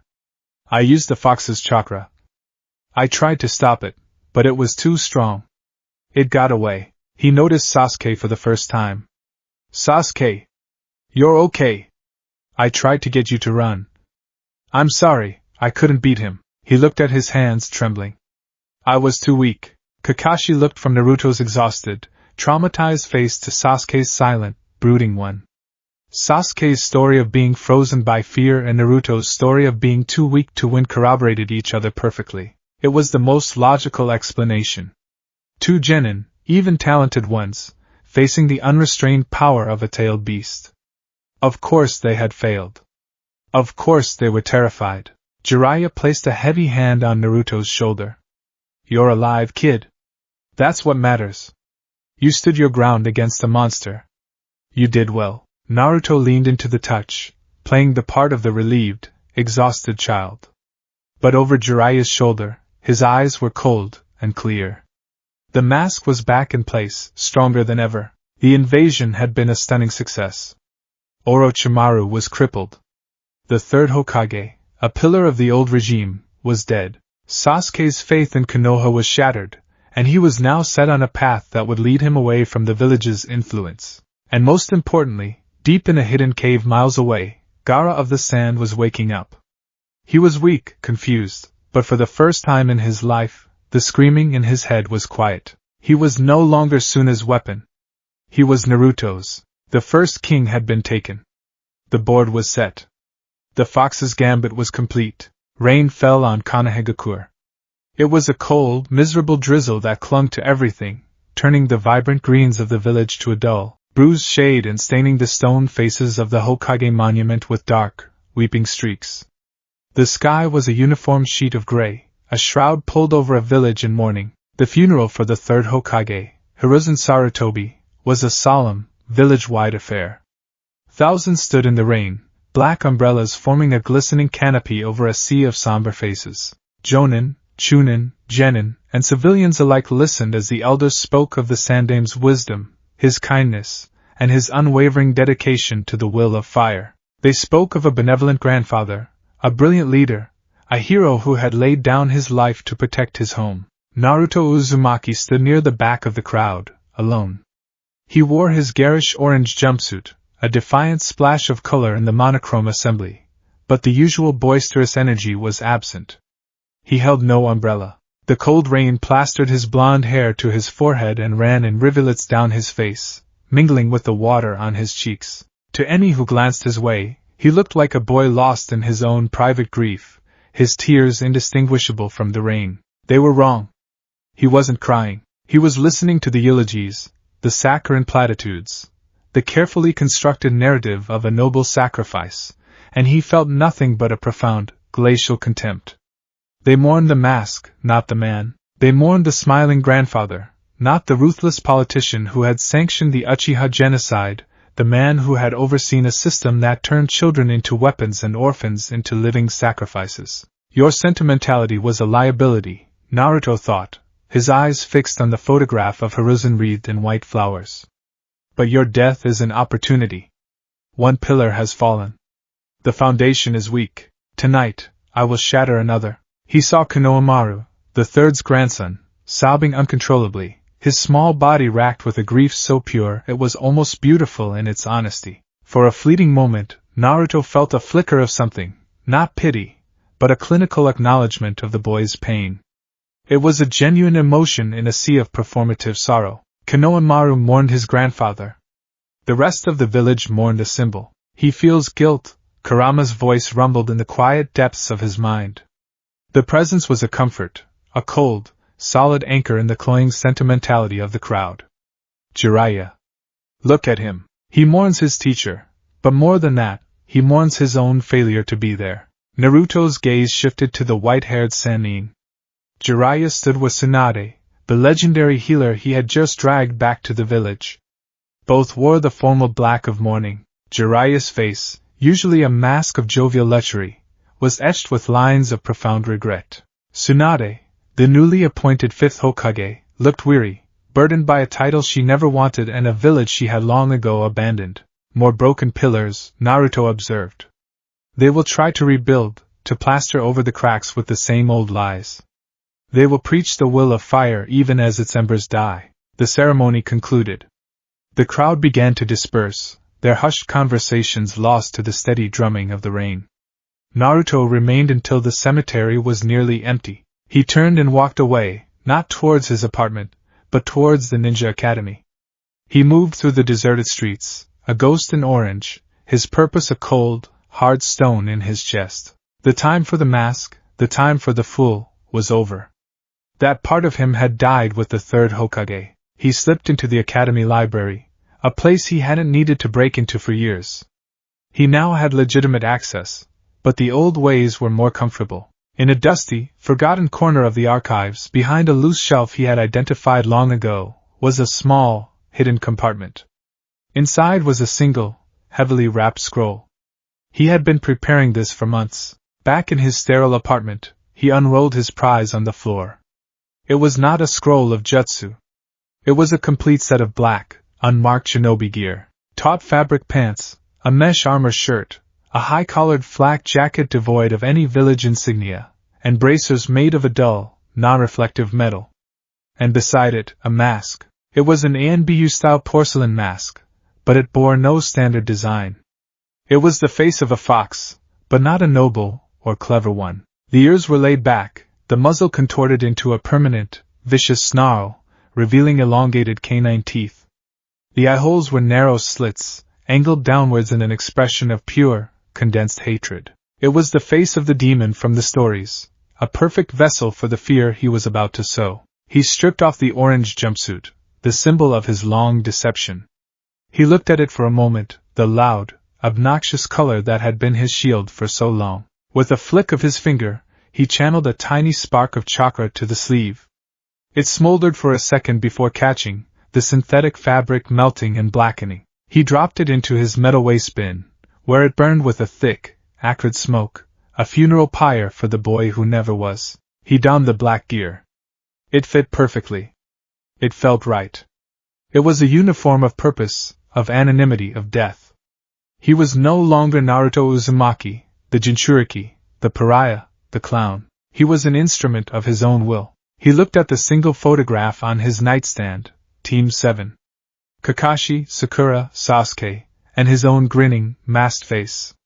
He picked it up, his thumb tracing over Sasuke's brooding expression. A path not taken, he thought, without a shred of regret. He placed the photo face down on the table. That world was gone. Finally, he lifted the snarling fox mask.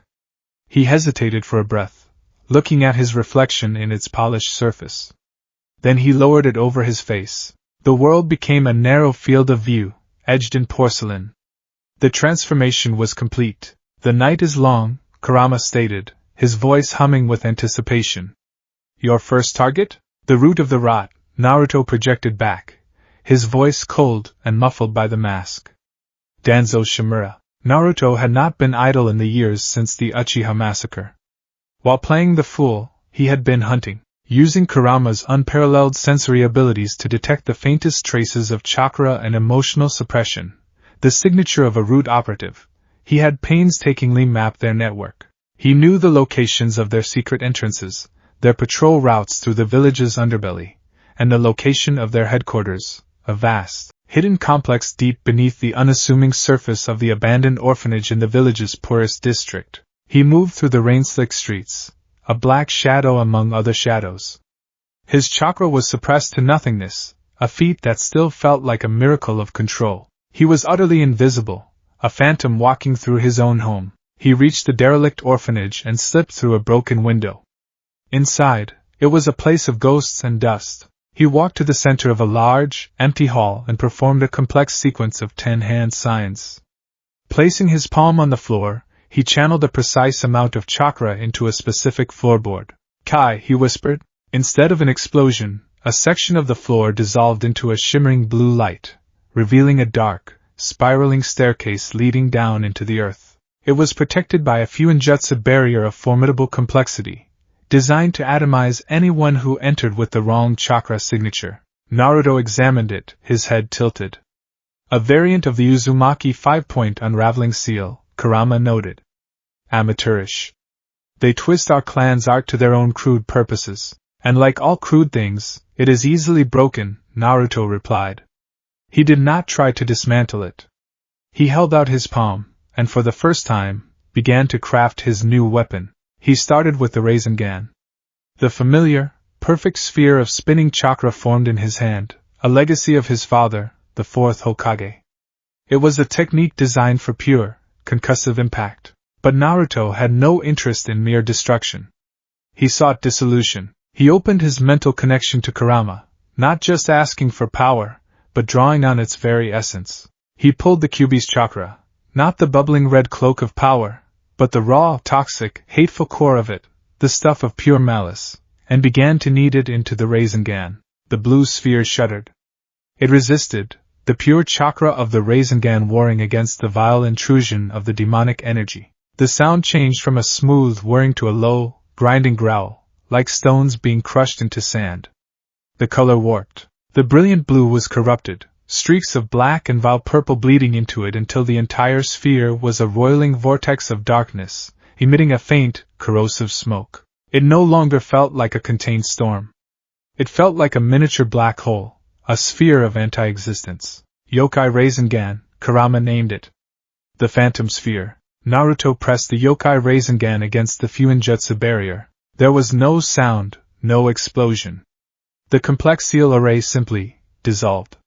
The lines of chakra faded to nothing, the intricate patterns wiped away like chalk from a blackboard. The barrier vanished, leaving only the dark staircase. He descended. The air grew cold, sterile, smelling of ozone and disinfectant. This was the heart of Root. He passed holding cells where Shinobi sat with dead eyes, their emotions chemically and psychologically stripped away. He saw training rooms where children, no older than he had been when his world ended, were forced to fight each other with live weapons. This was the factory that produced the blank-faced ghouls who had sanitized the Uchiha district. Alarms, silent and chakra-based, began to trip.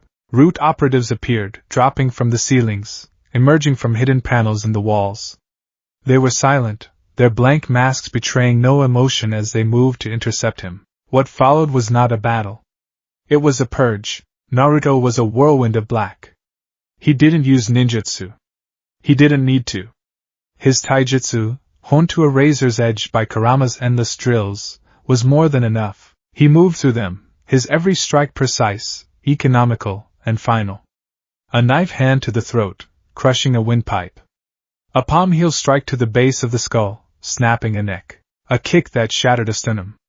He was a reaper in their midst, and they were merely weak. They were trained to be unfeeling tools, but in their final moments, as their bodies broke, he could sense the flicker of a suppressed emotion, shock. He left a trail of broken, lifeless bodies as he moved deeper into the complex, following the central flow of chakra to its source, Danzo Shimura's office. The heavy steel doors were sealed.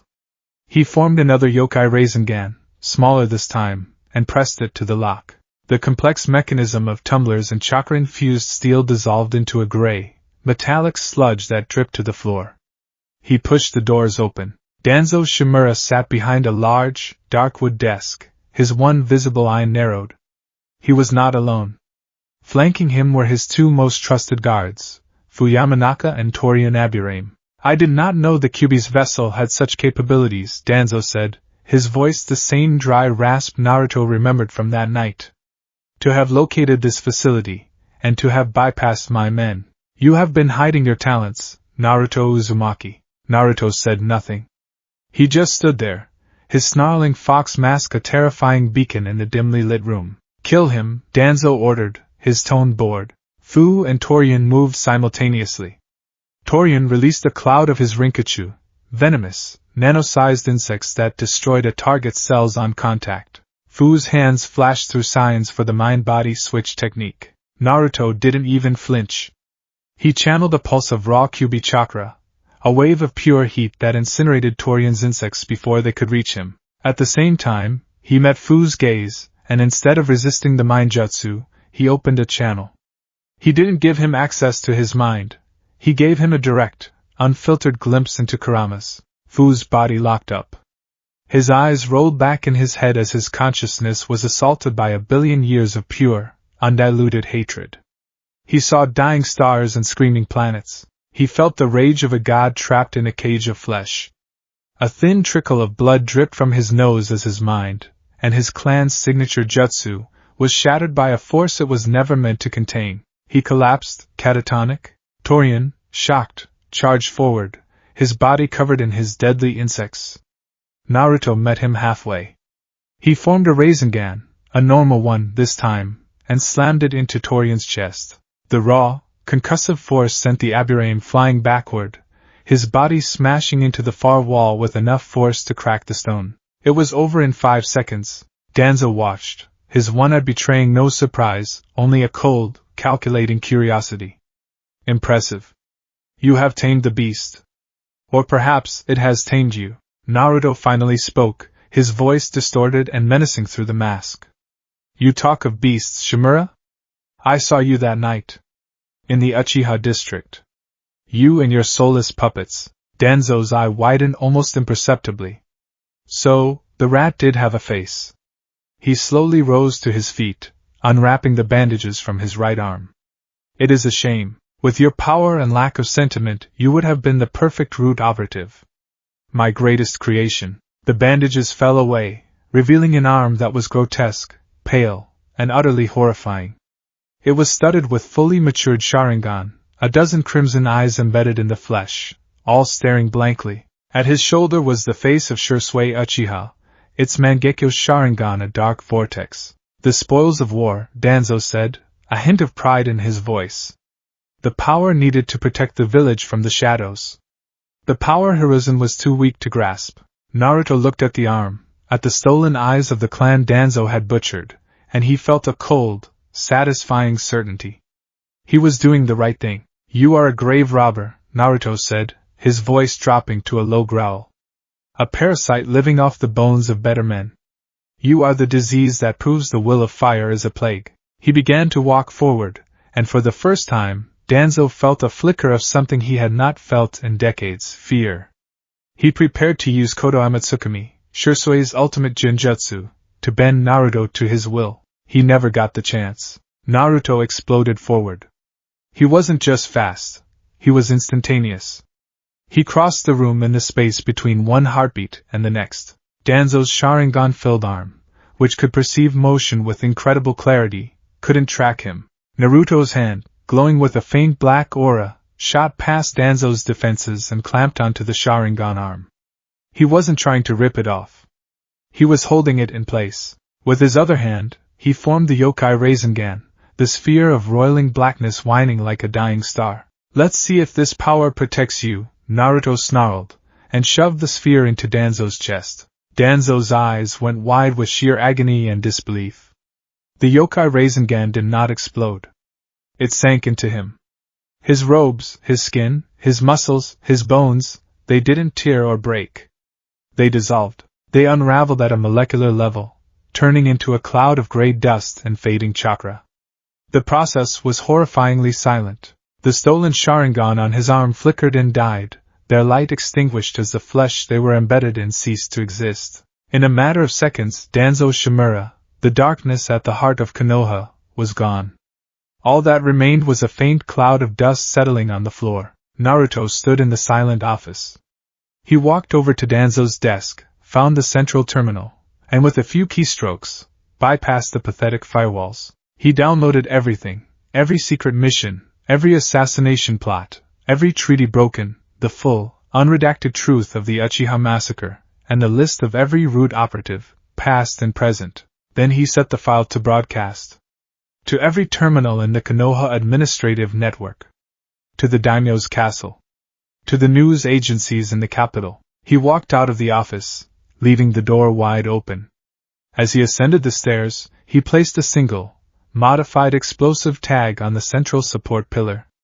It wouldn't just explode. It was laced with a fuinjutsu script that would cause the very earth around the complex to collapse inward, burying root and its secrets under 1,000 tons of rock and soil forever. His work in the dark was done. Now, for the public statement. He moved across the rooftops, a black wraith against the gray, rain-swept sky. He headed for the one place that was the symbol of all he despised, the Hokage Tower. The building was already heavily damaged from Orochimaru's invasion, the Hokage's office a gaping wound open to the sky. He landed on the shattered rubble of what had been Hiruzen's office, the place where the village's greatest lies had been signed into law. He looked out over the village, his village, a place he now saw as a gilded cage waiting to be broken. He drew a kunai. Kneeling down, he began to carve into the largest, flattest piece of stone amidst the wreckage. The scratching of metal on stone was loud in the quiet rain. He was so focused on his work he almost didn't notice the arrivals. For ANBU, their animal masks impassive, landed silently around him. Naruto Uzumaki, the one with the hawk mask, said, his voice tense. By order of the Hokage, you are to stand down and... The ANBU trailed off. Naruto had finished his work and stood up, turning to face them.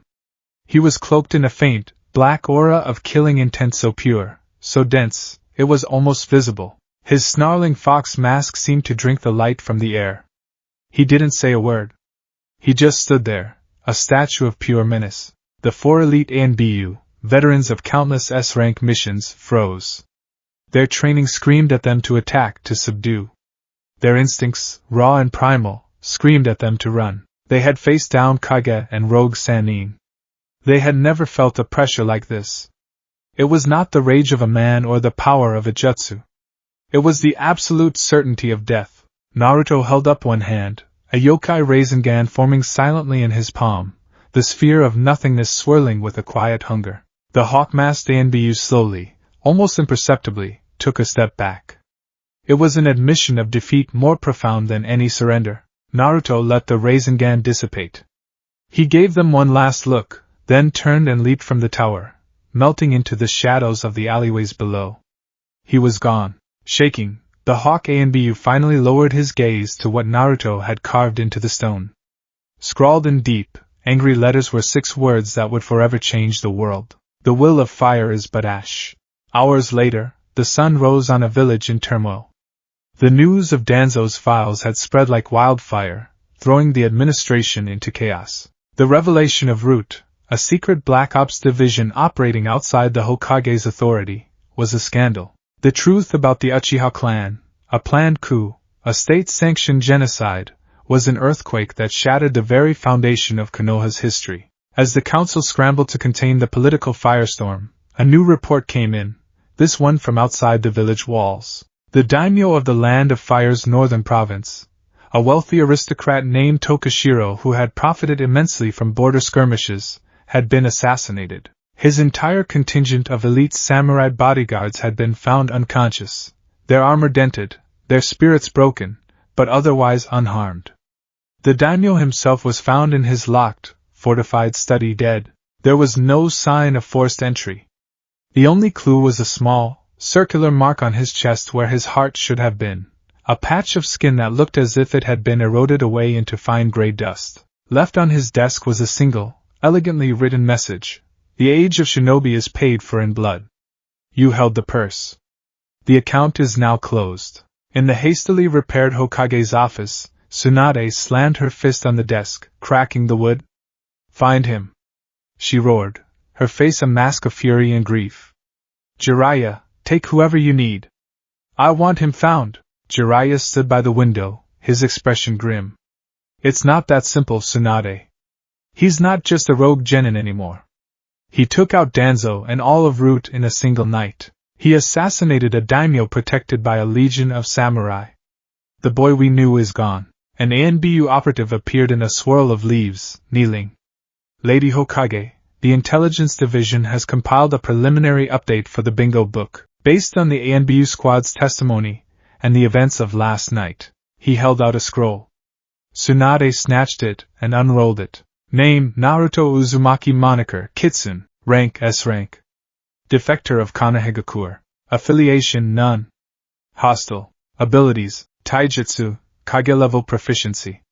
Style unknown, highly lethal. Ninjutsu, Master of Shadow Clone Jutsu, Rasengan, and an unknown Rasengan variant, code name, Yokai Rasengan. Effect, Matter/Chakra Disintegration. Fuinjutsu, Suspected Uzumaki-level mastery. Jinchuriki of the Kyubi no Yoko. Believed to have achieved full, conscious control over the tailed beast's power. Known associates, Gaara of the Sand, suspected. Disposition, extremely intelligent, highly dangerous, politically motivated. Believed to be waging a war against the entire shinobi system. Threat Classification Protocol, flee on sight. Do not engage. Report to command immediately. Tsunade read the last line, her blood running cold. Flee on sight.